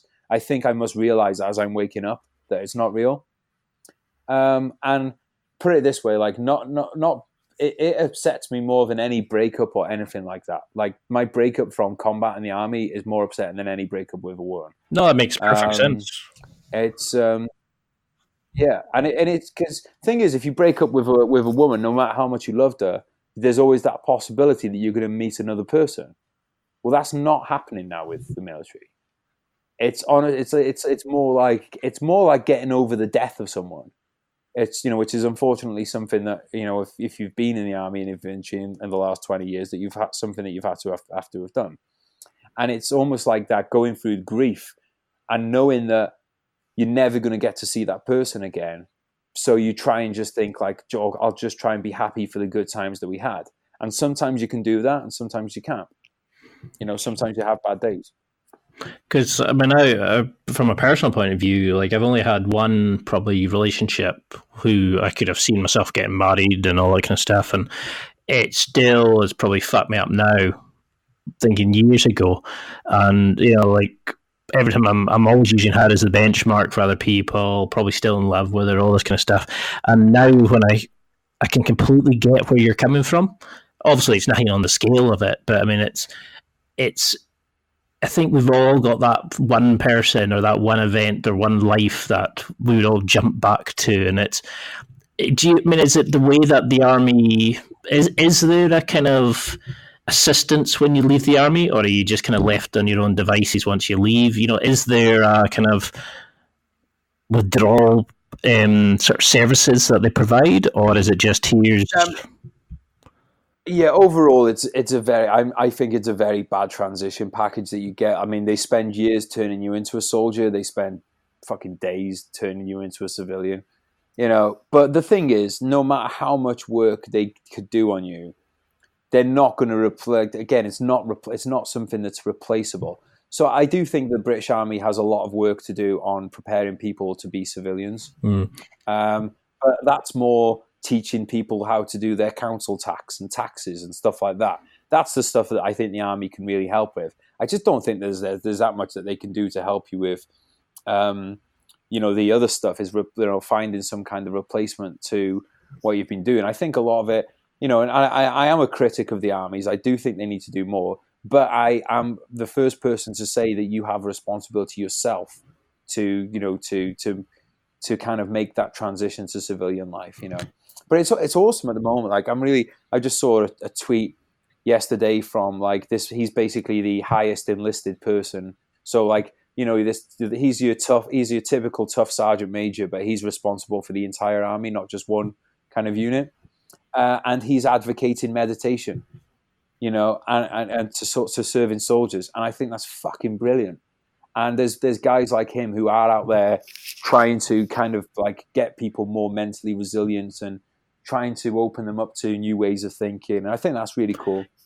But yeah, it's just like I said, you just got to accept the fact that like don't get me wrong, there are some people who will go on and do things like, there's a Gurkha SBS guy out there now, who's doing something like, I think he's climbing 8,000 meter peaks in 3 months or something like that. There's guys out like him. Nim's there, I think his name. I'm trying to get him on the podcast too. Project Possible is this thing. There's guys out there. Like I'm working with a guy, Dean Stott. Dean is an ex-SBS guy too, who he got out. He did private work for a while. You should definitely have him on a guest. He's fucking amazing bloke.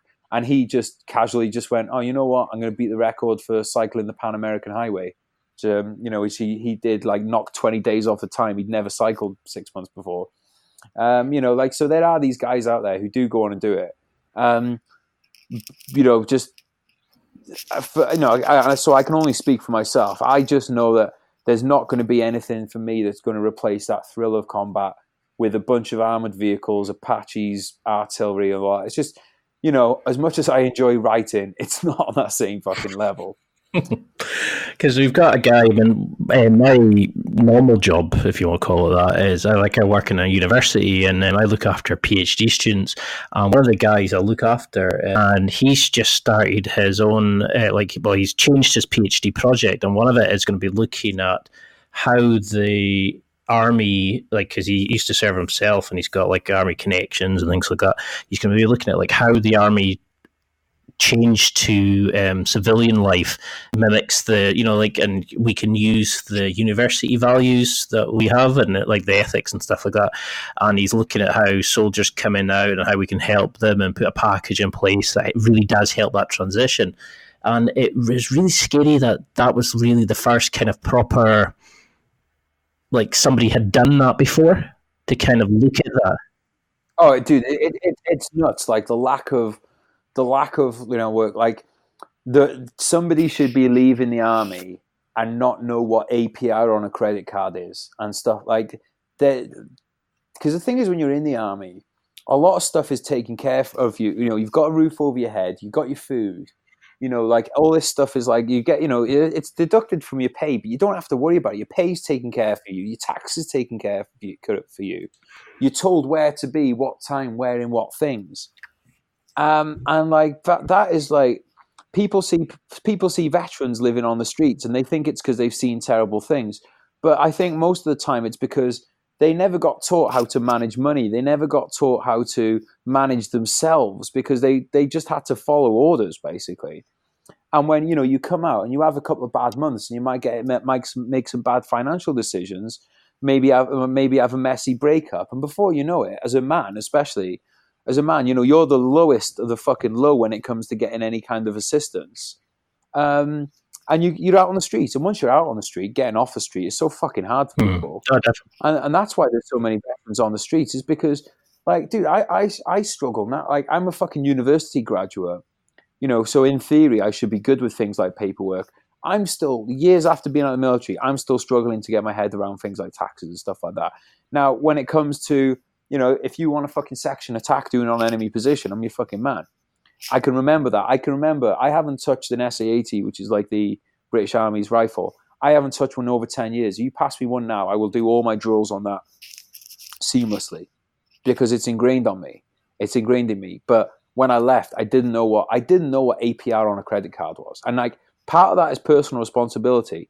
But at the same time, you don't know to look for things until you know. So when I was like, oh shit, why am I in debt? Right, now I'll look into it. It's too late by that point. You know, there should be things in the army where they're like, you know, there's no reason when you've got everybody in there, you're living in camp together, to not sit everyone down and be like, right, we're going to fucking do we're going to teach you some basic finances, or at least they'll let you know about these things. If you want to follow it, that's up to you. But we're going to give you the knowledge that if you do want to learn more and be more financially responsible, then you can.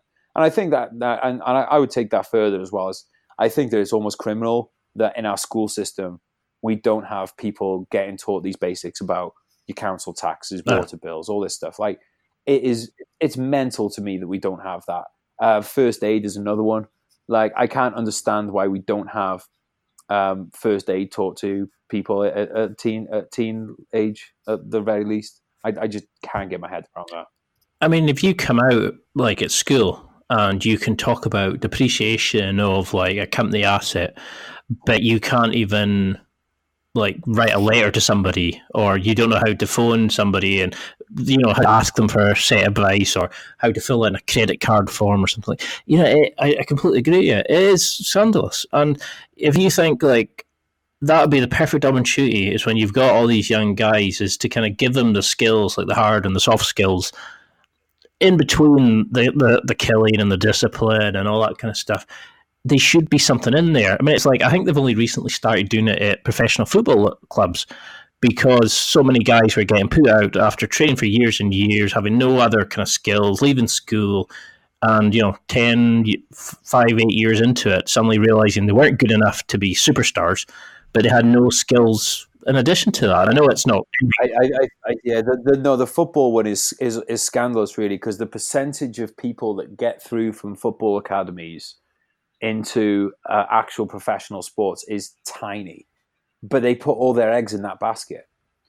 And here's the other thing as well on that, is that, because, you know, like, I don't think that that's a good idea, putting your eggs in all basket. But the chances are, if you don't put all your eggs in one basket, you probably won't make it. If you don't have that singular focus, you probably won't make it. So but you know, that's a very tough one. Is if you're asking a 16-year-old kid from a council estate, you know, right, hey, you know, I know you think you're going to play football one day professionally, but maybe you should pay attention to your school studies. They're going to be like, no, I'm going to be a professional footballer, and then they don't. And I can't remember what the stats is, but I know I think we're talking like 1% or less actually make you professional. But then to think don't quote me on that, but I'm pretty sure it was as low as that, and that's the same in the NFL.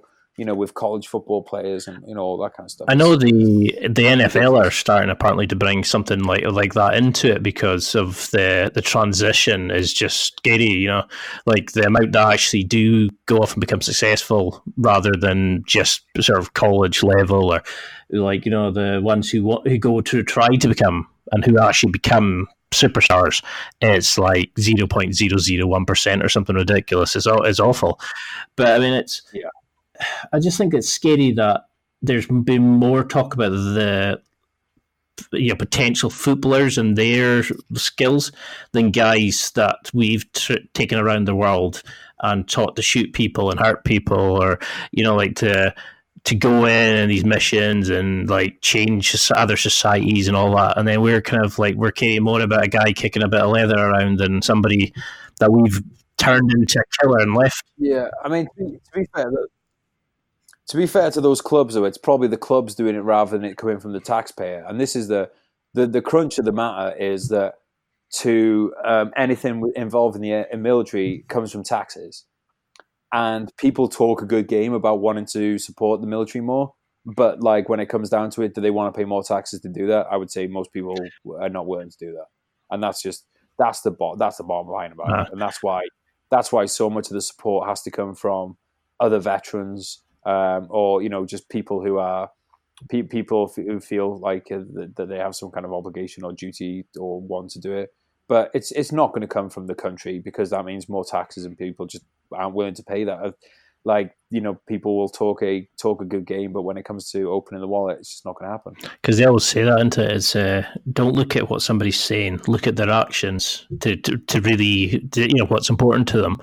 And it's like you're saying, is people will say it, but when it comes to actually giving it or doing it, it's like you ask somebody to, could you volunteer and help somebody?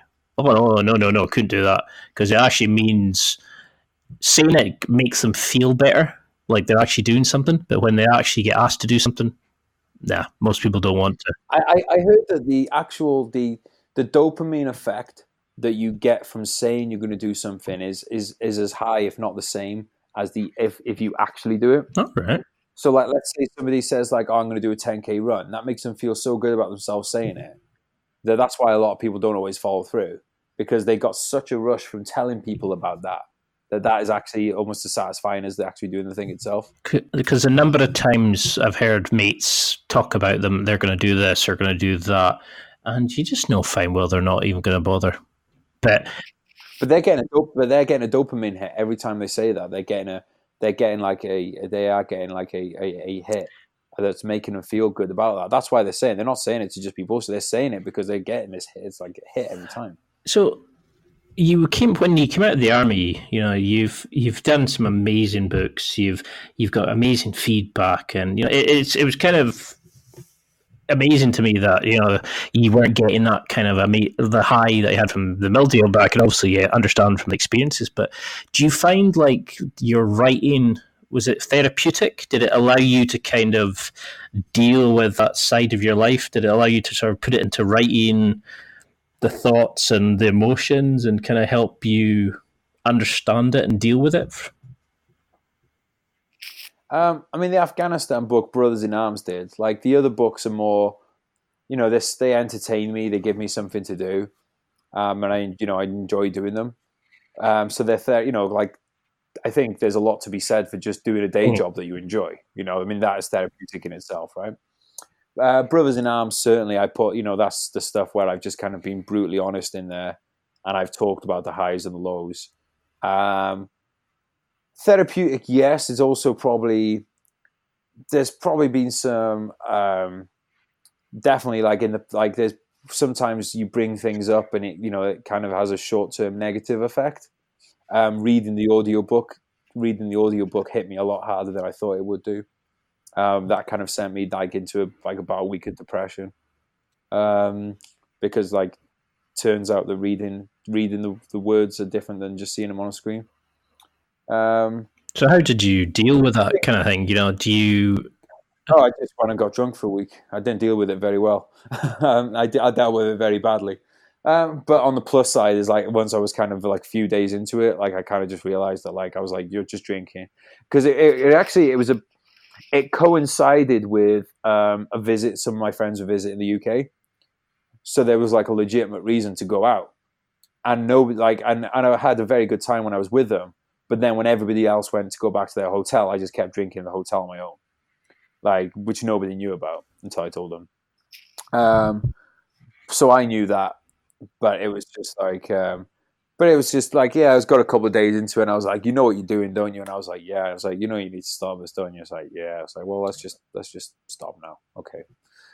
So it was, it was one of those. And there wasn't any point where I was like, oh, I want to kill myself or any of that stuff. It was just I was like, fuck me. It's just kind of one of those ones where I was like, look, at the end of the day, what I've always said is the fact is that I lost comrades during my time in the army, and I'm never going to be okay with that.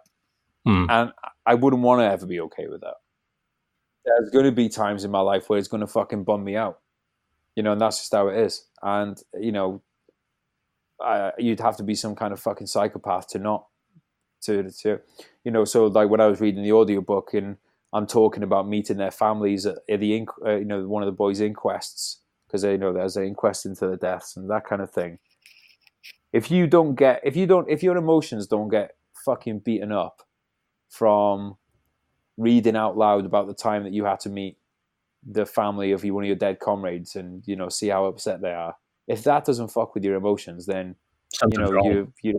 Yeah, exactly. So I thought, again, I don't beat myself up about that. Like, I went through depression, and like I had to take tablets, and I can remember the days of like, it's better, you want to just stay sleeping than the wake up. Oh yeah, those days, yeah, 100%. I have those. I've had that sleeping one is so like what I would say about that sleeping one. So I totally understand what you're having there.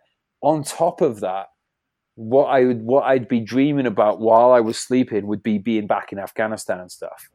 So it was like I just wanted to stay sleeping. And if someone had given me a pill and said you can just keep sleeping for the rest of your life and you'll be in these dreams where you're back in Afghanistan, I would have taken it. Now I wouldn't, but there was a time in my life I would have fucking 100%. If I knew that death was dreaming, I would have taken that option. I'm glad I didn't, but I would have done at the time. But it's hard for people to understand that thing of just wanting to sleep, isn't it? Because they just think you're being lazy, but it's not being lazy. It's just like, I don't know. It's just weird. It's strange for somebody to, like, if you're sort of sin and it's in your memories, it's in your mind, that you play like an online cinema, and somebody says to you, "Oh, it's just in your head. You just need to get out and exercise. You just need to get out and get some fresh air, change your habits." And you're thinking, I'm carrying around an internal prison.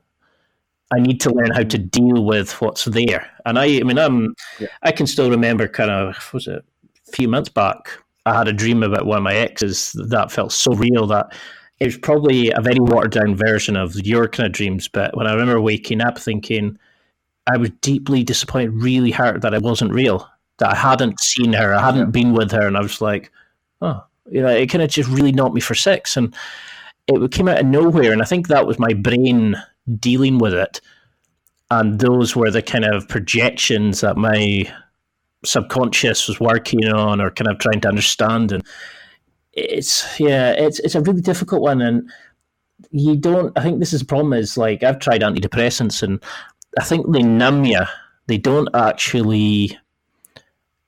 deal with the problem as such. They numb, they numb the part of it that comes from it, like the symptoms, but they don't allow you to deal, like, in fact, I actually had better luck with cognitive behavior therapy. Like when you go and speak to somebody and learn how to deal with, like I had to.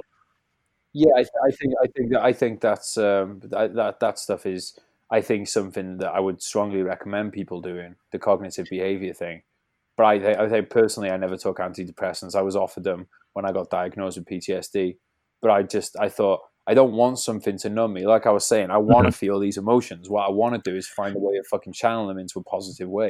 See, that to me is amazing because at the time it shows you, like, when I was there, I was so wrapped up in my own story and my own bullshit, like a lot of like young guys are today. And I was like, oh, I'm hurt by this, my ex, and whereas I was like, I can't feel this anymore, and all this kind of, and there's you who actually have seen some horrific things, and you're thinking, do you know what? I want to feel this. I don't want to deal. I want to learn how to use this positively, and that's an amazing thing to be able to do. And you should be really proud of yourself for that. It's because when I think back to my worst, I could never have done that. I was so wrapped up in my own BS that it was amazing when I think back now that it feels like somebody else. But I had to deal with it rather than numb it. And I think this is the problem: is we put people on medication rather than helping them. It's easier just to kind of, we've done something for them. And yeah, I mean, it speaks volumes to me that when I went to see the shrink to get I got my PTSD diagnosis, it was the first thing I got offered was antidepressants. I didn't get offered exercise. I didn't get offered, some kind of team event. I didn't get offered, like the chance to learn and gain perspective. Or I didn't get this, the idea of I should be in the outdoors. What I got given was, here's something to numb how you're feeling. And I'm so fucking happy that I said no. Because my thing is, like, if I look about all the drugs that I took and everything like that, it was never about numbing my feelings, really. It was about, I was trying to find something to replace highs. I wasn't trying to fucking numb myself. I was trying to find ways of replicating the adrenaline and the highs that I used to feel. I felt numb as it was. I wanted to feel alive. And that's what I was looking for. And I tried it through drugs, and it didn't exist there. And that's why I find it now. Like I said, I don't hit. I used to hit 11s out of 10s on a daily basis. That's really funny. My Amazon Prime guy just turned up, and he's literally got boxes past the top of his head. I may have a problem. I may have a new coping mechanism. It was just one of these things of like, I knew that that didn't work for me, and now I don't get my 11 out of 10 days. But I have a constant kind of 7, 8, 10s, 7, 8, and the occasional ones where if I go and see a friend at a music festival or something like that, that will kind of elevate it. But I just thought like what they wanted to do was give me a fucking pill that took me down to a 5 out of 10 for the rest of my life. And I don't fucking want that. I think I remember when my mum said that to me, because when I was on them last, and I said to her, like, I want to come off them, but I think I hadn't replaced whatever it was. Yeah, I wanted to come off antidepressants, but I hadn't put anything else in place. And she said, I was like complaining about how I didn't like being controlled by anything. Mm. And she was like, but we all are. There's either online gambling, online shopping, it's people drinking, it's people this, people. Everybody's got something that kind of controls them, or it's like and maybe a bit of a bad habit. But I think that's the thing is, we all assume that our ones are the worst and we have to stop now and do it, where sometimes it's just a way of getting through the day. I don't think it's anyone that's not addicted to something. It's just a case of finding stuff that's like, look, I'm sure you're the same way with the jiu-jitsu stuff. If I don't get to go to the gym, I get fucking pissed off. And that's not a healthy thing. Like, it's a healthy thing to want to go to the gym, but it's not a healthy thing to be sitting with, say, my family at a party for a niece and be like, fuck me. I can't believe I didn't get to go to the fucking gym. That's not healthy. Yeah. But that addiction to the gym is a lot healthier than other things. Same with work. I set myself a bar if I want to write 3 books a year. If I don't write 3 books a year, I'm fucking pissed off. I should probably just be happy that I've written 2, but I'm not. Like, so I have an addiction to that kind of a thing. Like, if this book right now, if this book doesn't make bestseller list, as much as I've told myself that doesn't matter, it's still probably it's going to get to me a bit, even as much as I will try and not let it. So we all have addictions. It's a case of trying to channel it into more to healthier addictions.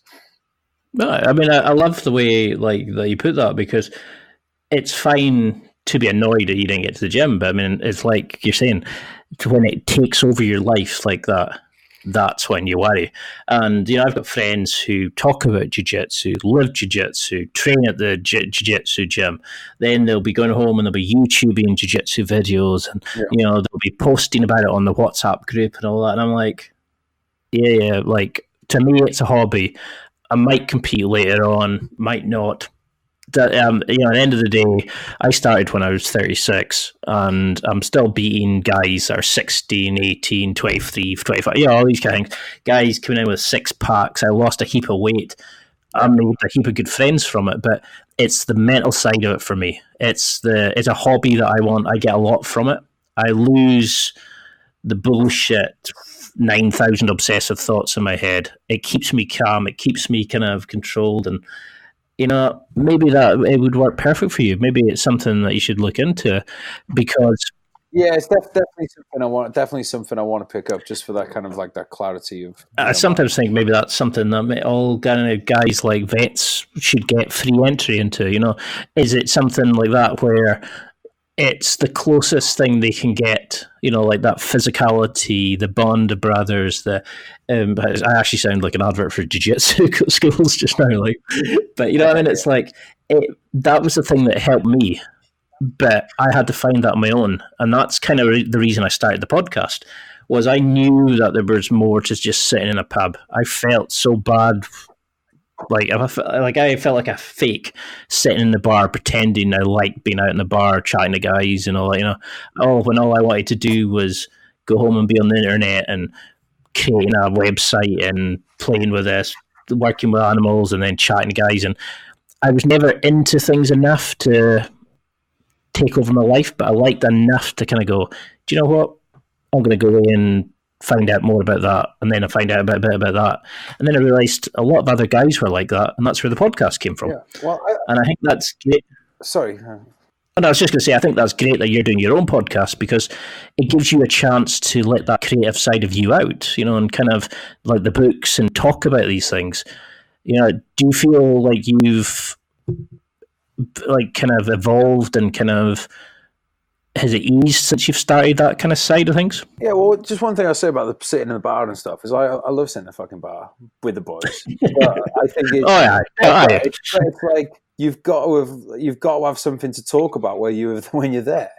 You're like, if all your life is in the bar is talking about the last time you sat in the bar, then what I love about it is finding out what everybody's been up to, sharing some stories. Yes, reminiscing on past times, but what's everybody been up to?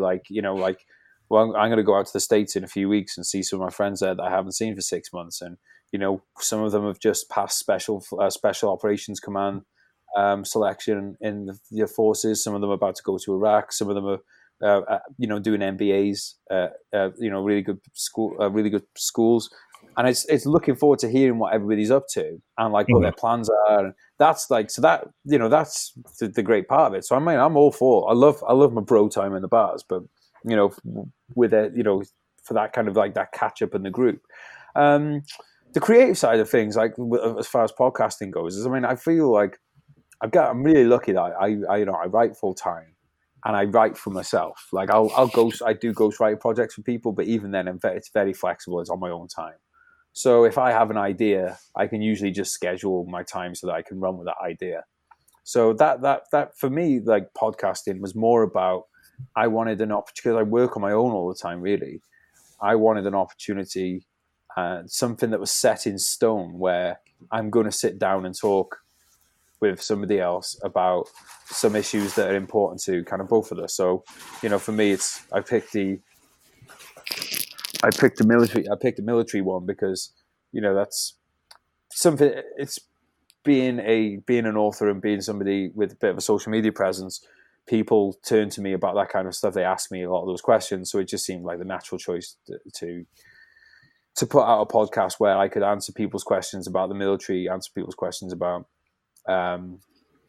writing, that kind of thing.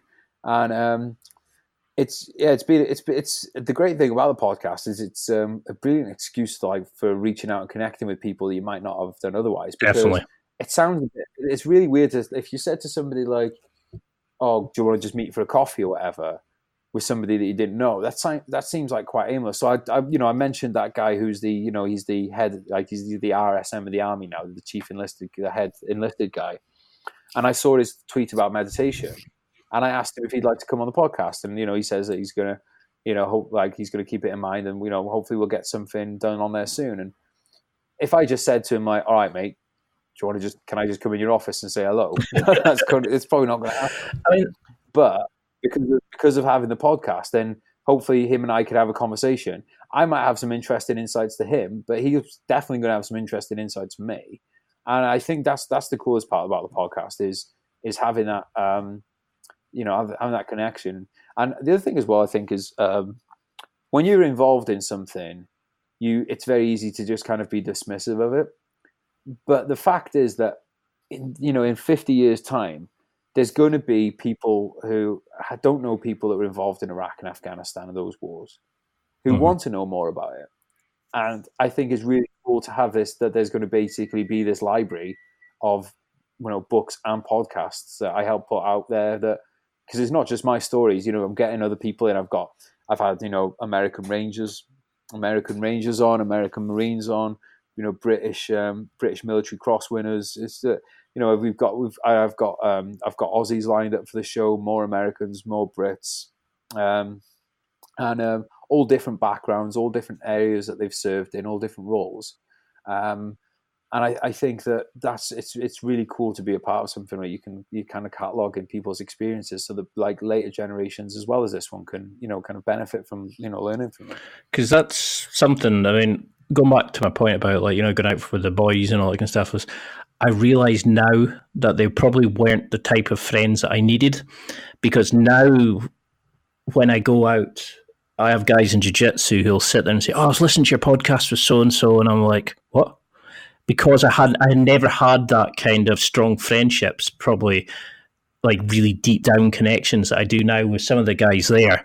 And, they're talking about stuff. And now that I realise that stuff that I'm interested in, they're interested in as well, that other people are as well. And I think that's what you're saying is like, it's the ability to share with people, to get, these are the kind of things that maybe people 10, 15 years won't know about.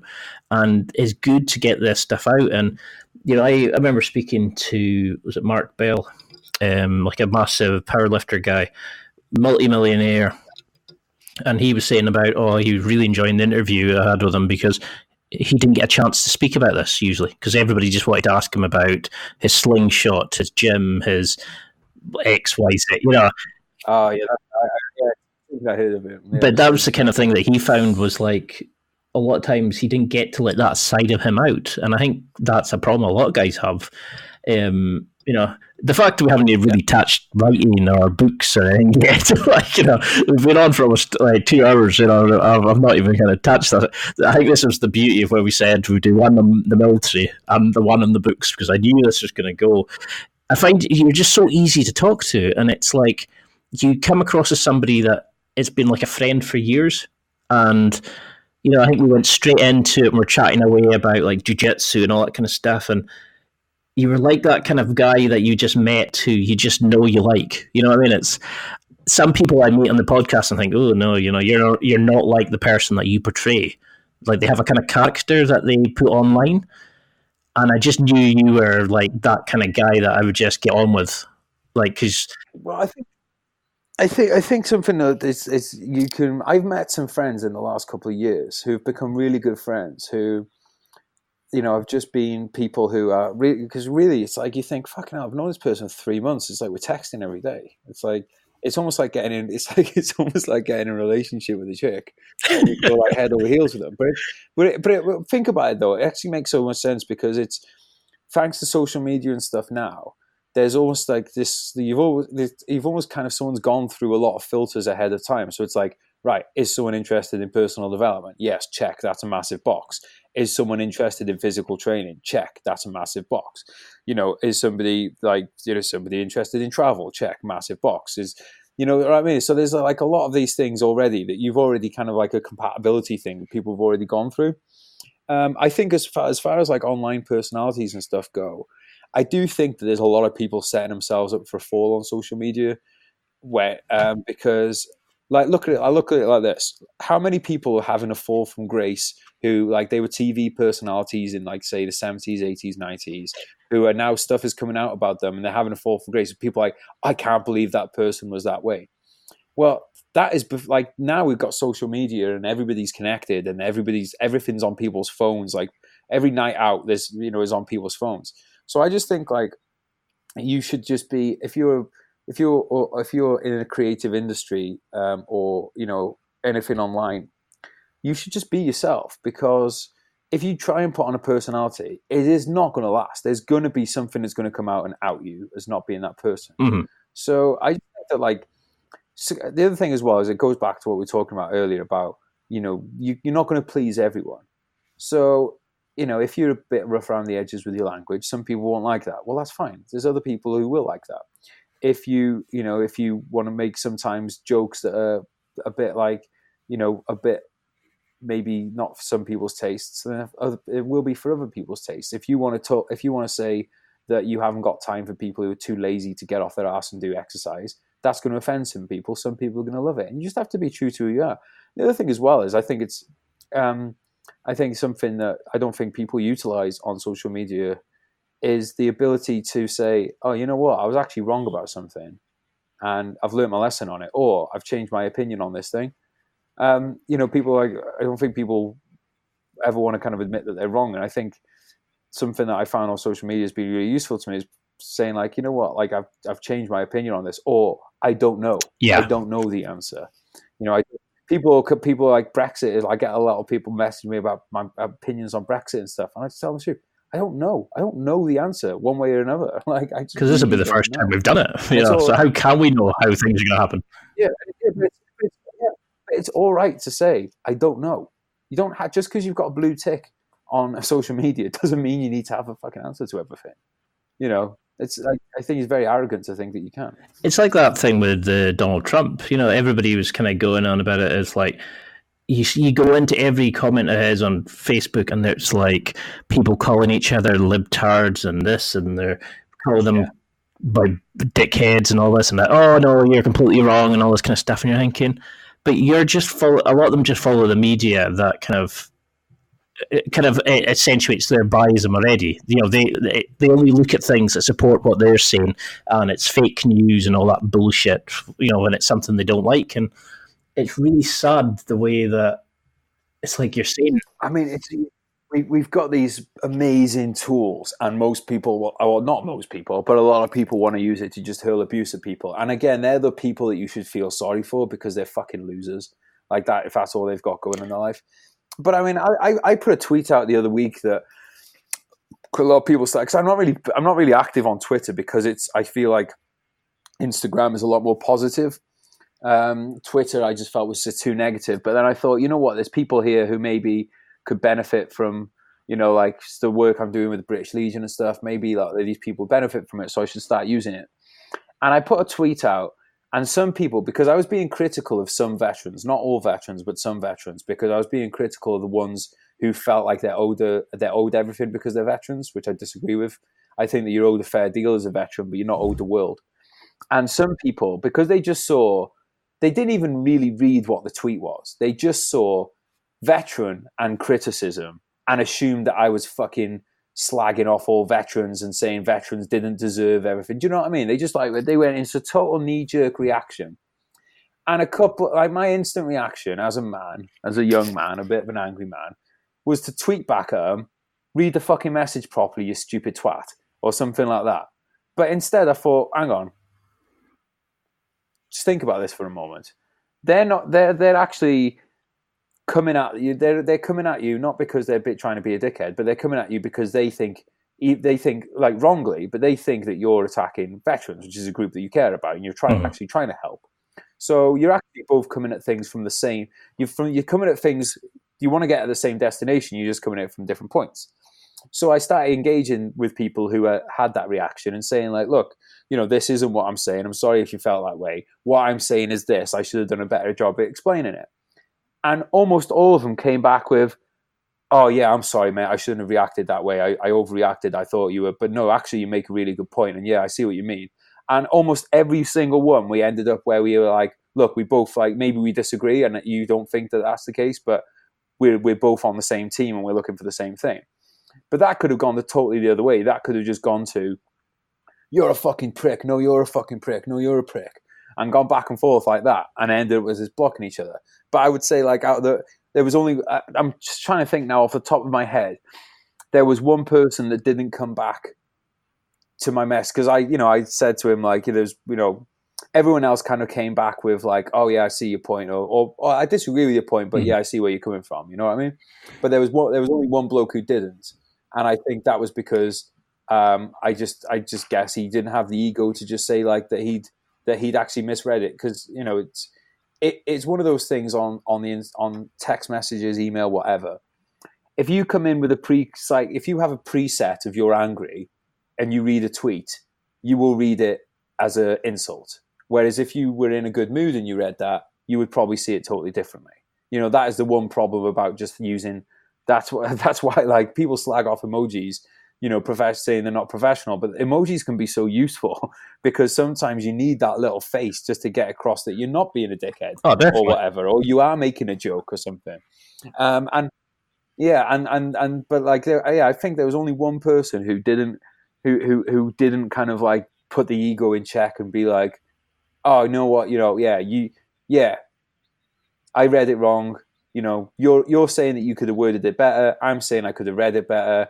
Let's just agree that we're both looking for the same thing and like move on with our lives in a positive way. So that was kind of cool to actually have that experience rather than it just descend into a slagging match.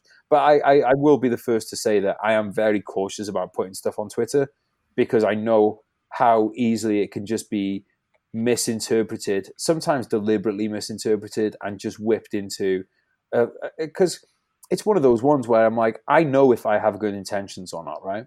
So I know my conscience is clear, but do I really want to spend the next few hours then fucking extracting myself from that situation? Or is it easier to just not put it up in the first place?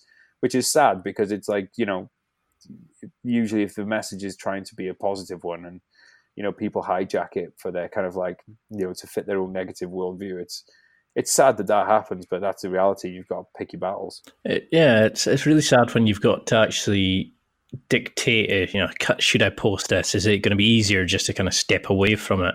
And you get these guys who they're so primed and ready for a fight because that's the way they feel manly and masculine, by attacking people that dare disagree with them, But when you do see that comment chain that it starts off maybe at each other, and then at the end they say, "Yeah, fair point. I never seen it like that," or like even like you said, I just don't know. And people kind of go, "Oh yeah, well, I do respect your opinion on this. Have a good one."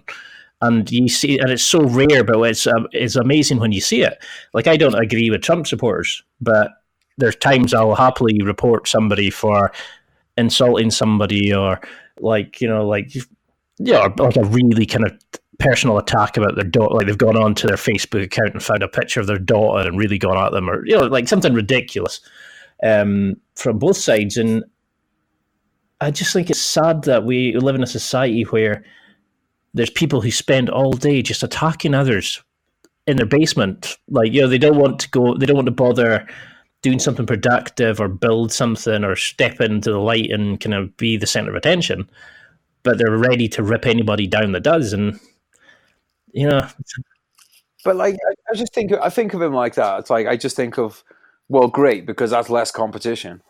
The more people that are fucking losers, the better. Like, that's less competition. At the end of the day, they're the ones that are going to listen to podcasts, or, well, they probably won't listen to podcasts because that's actual self-development.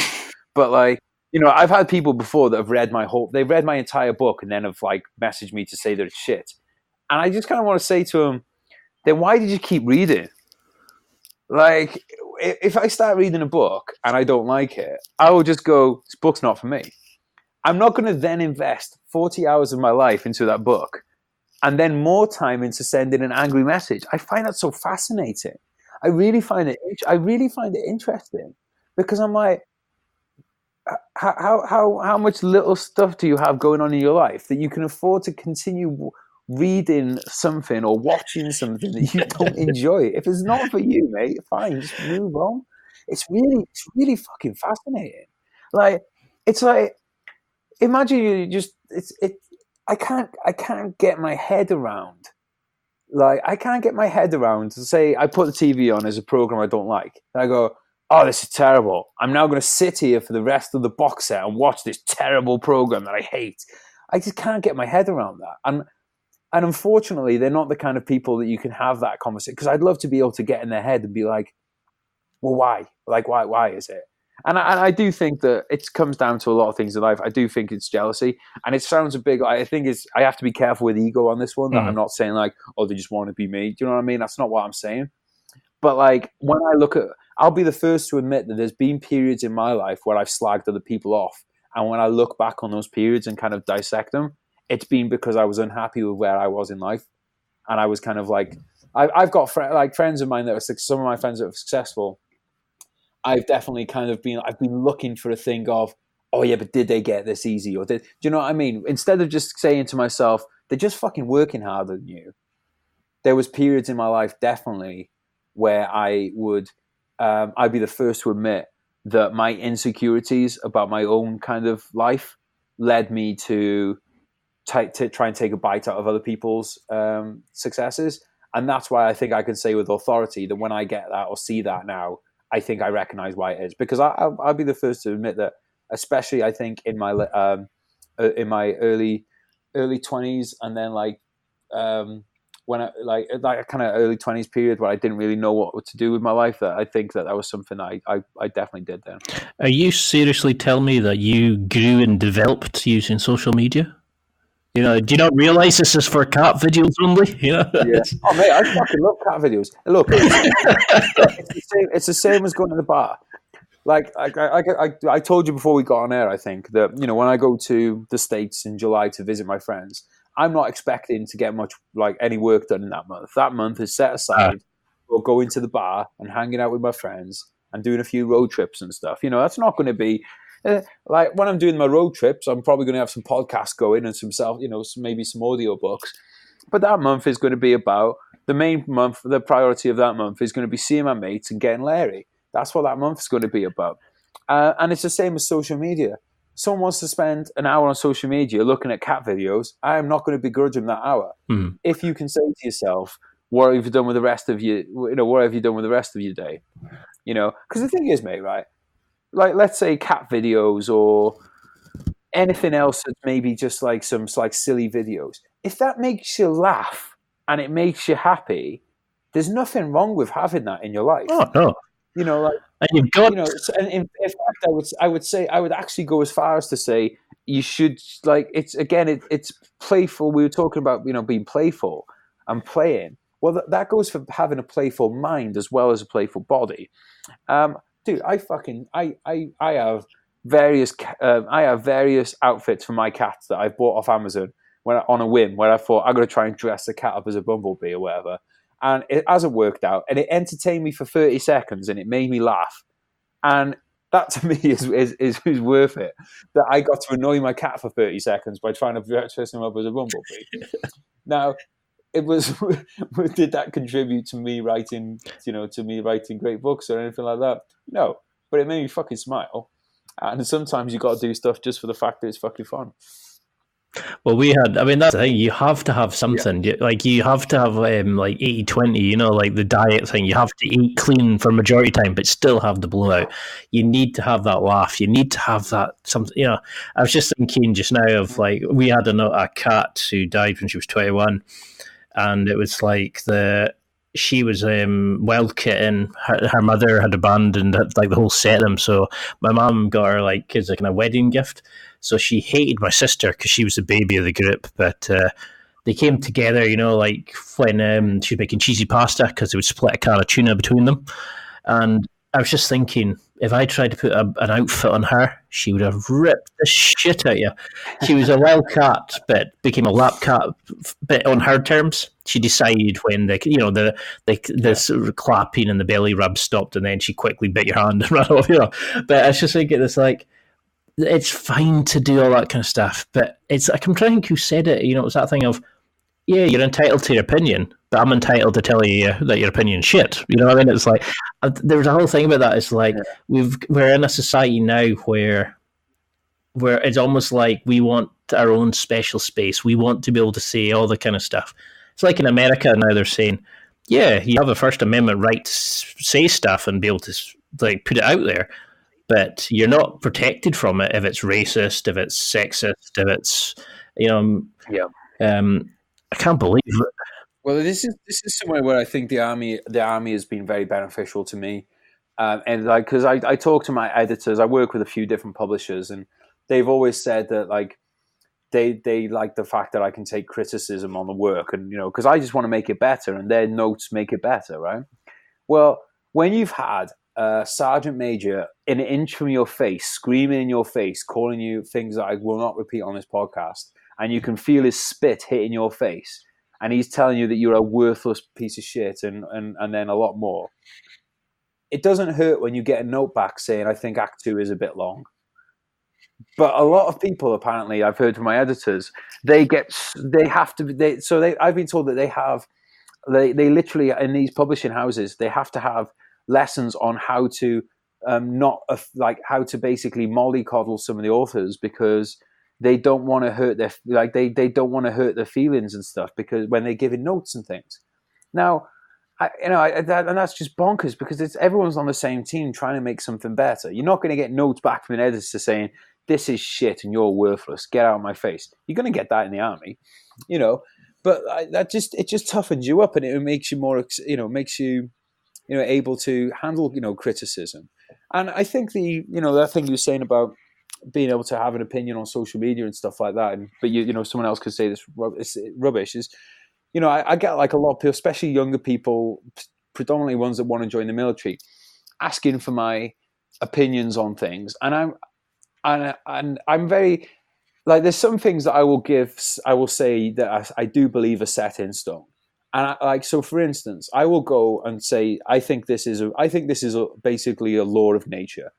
If you get outside, if you get outdoors, and if you exercise, you will feel better in body and mind. I think that is a law. I think that is something that I don't think you can argue with that. Mm. But if I say, I think the best way to start your day is by journaling, well, that isn't a law. That is something that will work for some people and work for other people. So I'll tell people, I'll say, like, look, this is what works for me, but it doesn't necessarily work for you. But there are a few things, like I said, like the exercise, like getting outdoors, which I'm quite happy to say, like, this fucking works. And if you're saying that it doesn't, it's probably just because you're fucking lazy and you don't want to do it. But if you actually do it, it fucking works. And but yeah, but other than that, like, it's like, look, opinions are fucking like assholes. We all have them. They fucking all stink, and just take them or leave them. I think that should be the tagline for my podcast. Like, but that's the beauty of it. Is like, I mean, we've been talking for 2 hours and 20 minutes now, and it just feels like this is what I love when I find somebody that I can chat to, and it just feels like a mate. It doesn't feel like somebody that I have to kind of appease, or I have to go through the gatekeeper, like personal assistant, who's, oh no, you can't talk about this. I kind of fall with it. Yeah. Because sometimes you get that. It's like, I've had people saying to me, oh no, he won't talk about this, and it has to cover his book, and it has to do this, it has to do that, and I'm like, what? It's like, oh, can we cover the book though? It's just, it always puzzles me. It's like, what do you mean I can't ask that? That's just kind of, I'm interested in it, surely. It's like there's a wrestler who I was really keen to get on, some guy when I was younger, and he was just sitting there, and I was like, oh, I won't talk about when I was going through this bad, drug addiction stage. And I thought, well, surely that's the whole point, is how did he get into it? How did he come out of it? What could you benefit other people who are maybe going through that? And he's like, no, he bans people straight away if they even mention it. And I just thought, what's the point of that? It makes no sense to me. But yeah, I mean, the drug stuff for me is like, I've always got really worried about admitting it, because it's like I say, I want to move to the States, and I don't want it to ever be held against me that I had a period in my life where I was making bad decisions. And it does worry me that's something that because look, some people like jumping on you for your mistakes. Like, I'll be the first to put my hand up and say that I fucked up in life and I've made mistakes. And the reason I make them public is not because I want a fucking hug. It's because I want to help other people avoid the pitfalls that I found myself, like falling in. And also, if they are already in them, how I got out of it and how I hope it can help other people get out. But the sad reality about things is there are some people that will then try and use that stuff against you. So I kind of see where that guy's coming from. But I think this all ties back into sometimes having to put yourself after other people. So like I was saying earlier about sometimes as a man, you might have to put yourself in physical harm so that other people are not in physical harm. And that goes with this. It's like me talking about the worst periods in my life, which I'm not proud of. It's not something I fucking enjoy doing, but I do it because I would be ashamed of myself if I didn't. If it helped one other person, then look at it like this. If I end up not getting my visa for America because of things I did in my past, one, I have to ask the question of, do I want to live in a country that's going to fucking punish me for past mistakes? Mm-hmm. And that's one thing. And two, can I live with myself if, because I wanted to live somewhere warmer and close to the beach, I held on to information that could potentially have helped somebody turn their life around? I mean, that's not who I want to be. So it's a pretty simple decision. Doesn't mean it's an easy decision, but it's simple. I mean, that's the way I look at it, as if I think it was my mom that said to me that, anything that you struggle with, Google it, because there's about 10,000 other people who struggle with it too. Oh, yeah. But I like the idea of if one thing I can do, one episode of this, one question, one answer from somebody can change somebody's life and help them, it's amazing. I mean, I started this podcast for myself, but the fact that people are emailing me and saying, it really helped me. I really, that was a great answer, or like, could you speak to somebody about blah blah blah? Because I struggle, and I'm like, it blows me away that somebody from America, Africa, these kind of places are emailing me and telling me how helpful they found an episode. I'm like, what? Because I'm doing it to help myself in a way. And it's but like you said, like none of us are unique. Like we all have the same questions. There'll be overlap in some people.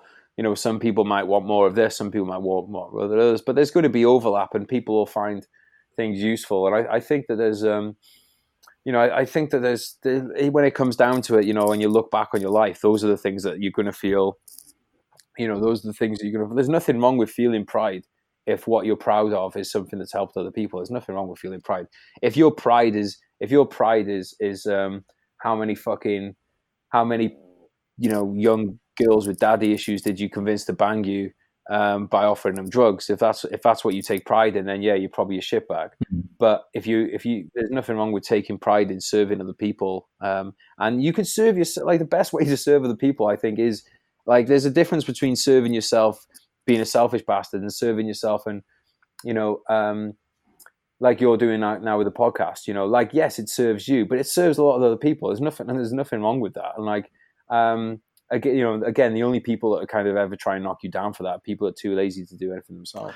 Well, I think there was, I'm trying to think who it was, somebody had tweeted recently that they're not interested in speaking or hearing a podcast from somebody who's never made a mistake. They want to hear from somebody who's fucked up royally but has come back from it. Well, because that person's a liar. Because anyone that's saying they haven't made a mistake, straight off the bat, I can't trust that person because I'm like, you're fucking lying. Oh, like that person's lying. So it's like, why would I want to spend a couple of hours every week with somebody who I know is lying to me from the beginning? Why would I want to do that? Because that's the way I look at it. Is like when I look at how much like I've screwed up, and then I meet guys at jiu-jitsu who are talking about like they've been kicked out of their family home, but they're now back on friendly terms with their parents, or they've maybe stopped seeing their kids because they split with their wife, or like all this kind of and I realize it's like, I don't have it bad at all, but perspective is important. Yeah, and just getting a chance to sit and speak to them, it might be the only person that they get to speak to who kind of gives them a bit of hope or clarity. The jiu-jitsu, some of them are saying like it's made them, like it's helped their diabetes. Some are saying it's helped their ability to cope with their anger issues, and it's amazing from that point of view. And it's amazing being able to share that time with guys and be able to have that bond and see the change in them, and it's. I think this is the problem, is like we're giving them social media when they need jiu-jitsu. We're giving them like the drink and drugs when they could join the military. They could, we're not giving them. Yeah, I mean, hey, look, mate, I'll say this as well. The military, you're not going to find a bigger drinking club in the country than the military. Like drinking culture underpins like a lot of the military stuff. I think with this, it's all about just not having extremes of things. So it's, have your fucking social media, but get out to, it's don't have all your interactions be online. The same way of, I think if you especially if you're in business or you want to be an artist now, if all your interactions are face to face, you're missing out on influencing a huge group of people potentially online. It's about finding balance in these things. And it's if you do jiu-jitsu all the time and you never train weights, then you probably should go do a bit of weight training. If you're doing weight training all the time and not doing any cardio, then you need to get some cardio in. It's about getting balance in these things. And I feel like we're not living in we're not living in a time of extremes, but people are trying to make us live in a time of extremes, and it's our choice whether or not we buy into that. You don't have to buy into fringe politics. You don't have to buy into, extremes of, like whether you live on social media or whether you live face to face with people, or whether you do no exercise or you exercise all the time. It's your choice to buy into any of this stuff. It's obviously it's really important that people make the right decision, and it's things like this podcast are helpful to put people in the right direction. But at the end of the day, it comes down to the person themselves has to be in a position where they want to make that choice. And and we can't choose for people. We can put things in front of them, but it's down to the individuals to choose at the end of the day. Well, I think when that's 2.5 hours, and I think you've probably helped thousands of people during that time, and this is before we even get onto the books. But I mean, I think that's what we sometimes need, is that short snap shock from some people, where we kind of get out our comfort zones, where we're kind of told, yeah, you have the right to say your opinion and all that, but you're a fucking dick for thinking that, or like kind of breaking them out of their soft space, if you know what I mean. Yeah, you have the right to be a fat, lazy piece of shit who never gets off the sofa. You have that right. But what you don't have is then the right to complain. If you are going to be the fat, lazy piece of shit on the sofa, fucking do you. But don't complain about it then. Don't complain to anyone else that you're not happy. Don't complain that you're fucking depressed. Don't complain that, you're not meeting the right girl. Don't complain that you're not fucking getting the right job. You have, you don't get to do both, is the thing. If you want to fucking do whatever the fuck you want to do if it doesn't hurt other people, but don't fucking complain about it then. If you want to do drugs, if you want to drink all the time, fucking do it, as far as I'm concerned. But don't fucking complain. Yeah, they need a level of personal responsibility. Exactly, man. That's what it comes down to. And I'm sure, anybody listening to this, is they're only, they're here because they believe that same thing. But yeah, that's gone fast, man. I gotta go because I'm gonna stick to my thing of I schedule time for my physical activity now. I schedule work stuff because I think that way, I'm hold myself accountable to it. So I'm gonna do my afternoon session of I'm gonna get outside and go get some go hit some hills and get some fresh air for my mental well-being. I was just about to say that, actually, because it was I couldn't believe it. I looked at the time just now. It was 2.5 hours. What the fuck? So for anybody listening, just to wrap it up quickly, how can they keep in touch? Because I want to get you on again. We'll go through the books and the reading and the writing process, all that kind of stuff. But it's been I cannot thank you enough. It's like meeting a mate that you didn't even know you had, chatting. Yeah. But how can somebody listening, who's wanting to buy the books, who wants to find you on social media, get in touch? Even guys in the army who maybe want to chat to you about that, or social media, find your website, all that sort of stuff. How can they go about that? Right. Okay. What am I selling at the moment? I'm selling my book, Brothers in Arms, which is about it's my memoir of the time in Afghanistan with my brothers. And then I think what most people find interesting and different to other books that have been written about Afghanistan is I go full honesty, brutal honesty about what happens when I came back, which is the kind of slide into PTSD, drugs, bit of all that stuff. But then positive message on the way out, how I came out of it through rediscovering purpose, exercise, meditation, all that kind of stuff. So I won't harp on too much about that. But yeah, it's Brothers in Arms. It's out. You find it in Asda, Sainsbury's, Tesco. It's on Amazon, Waterstones. The usual kind of bookstore places. I have a podcast called Veteran State of Mind, which is we talk about military stuff predominantly. But I think if you're interested in this podcast, then there'll be some crossover into it as well. It's Veteran State of Mind. The website is vsonpodcast.com. But if you look up social media, just put Veteran State of Mind and you'll find it. And my own personal social media is at GRJ Books. So one word, GRJ Books, Golf Romeo Juliet Books, or search for Geraint Jones. I use Instagram a lot. I use Facebook a little less, and I'm starting to get into Twitter. But it's the same handle for all of them. Yeah, dude, fucking thanks for having me on. That has gone fast. That's it for another week. Thanks for listening. Absorb it. Practice it. Use it. Until next time, keep trying to hit that next level in your life.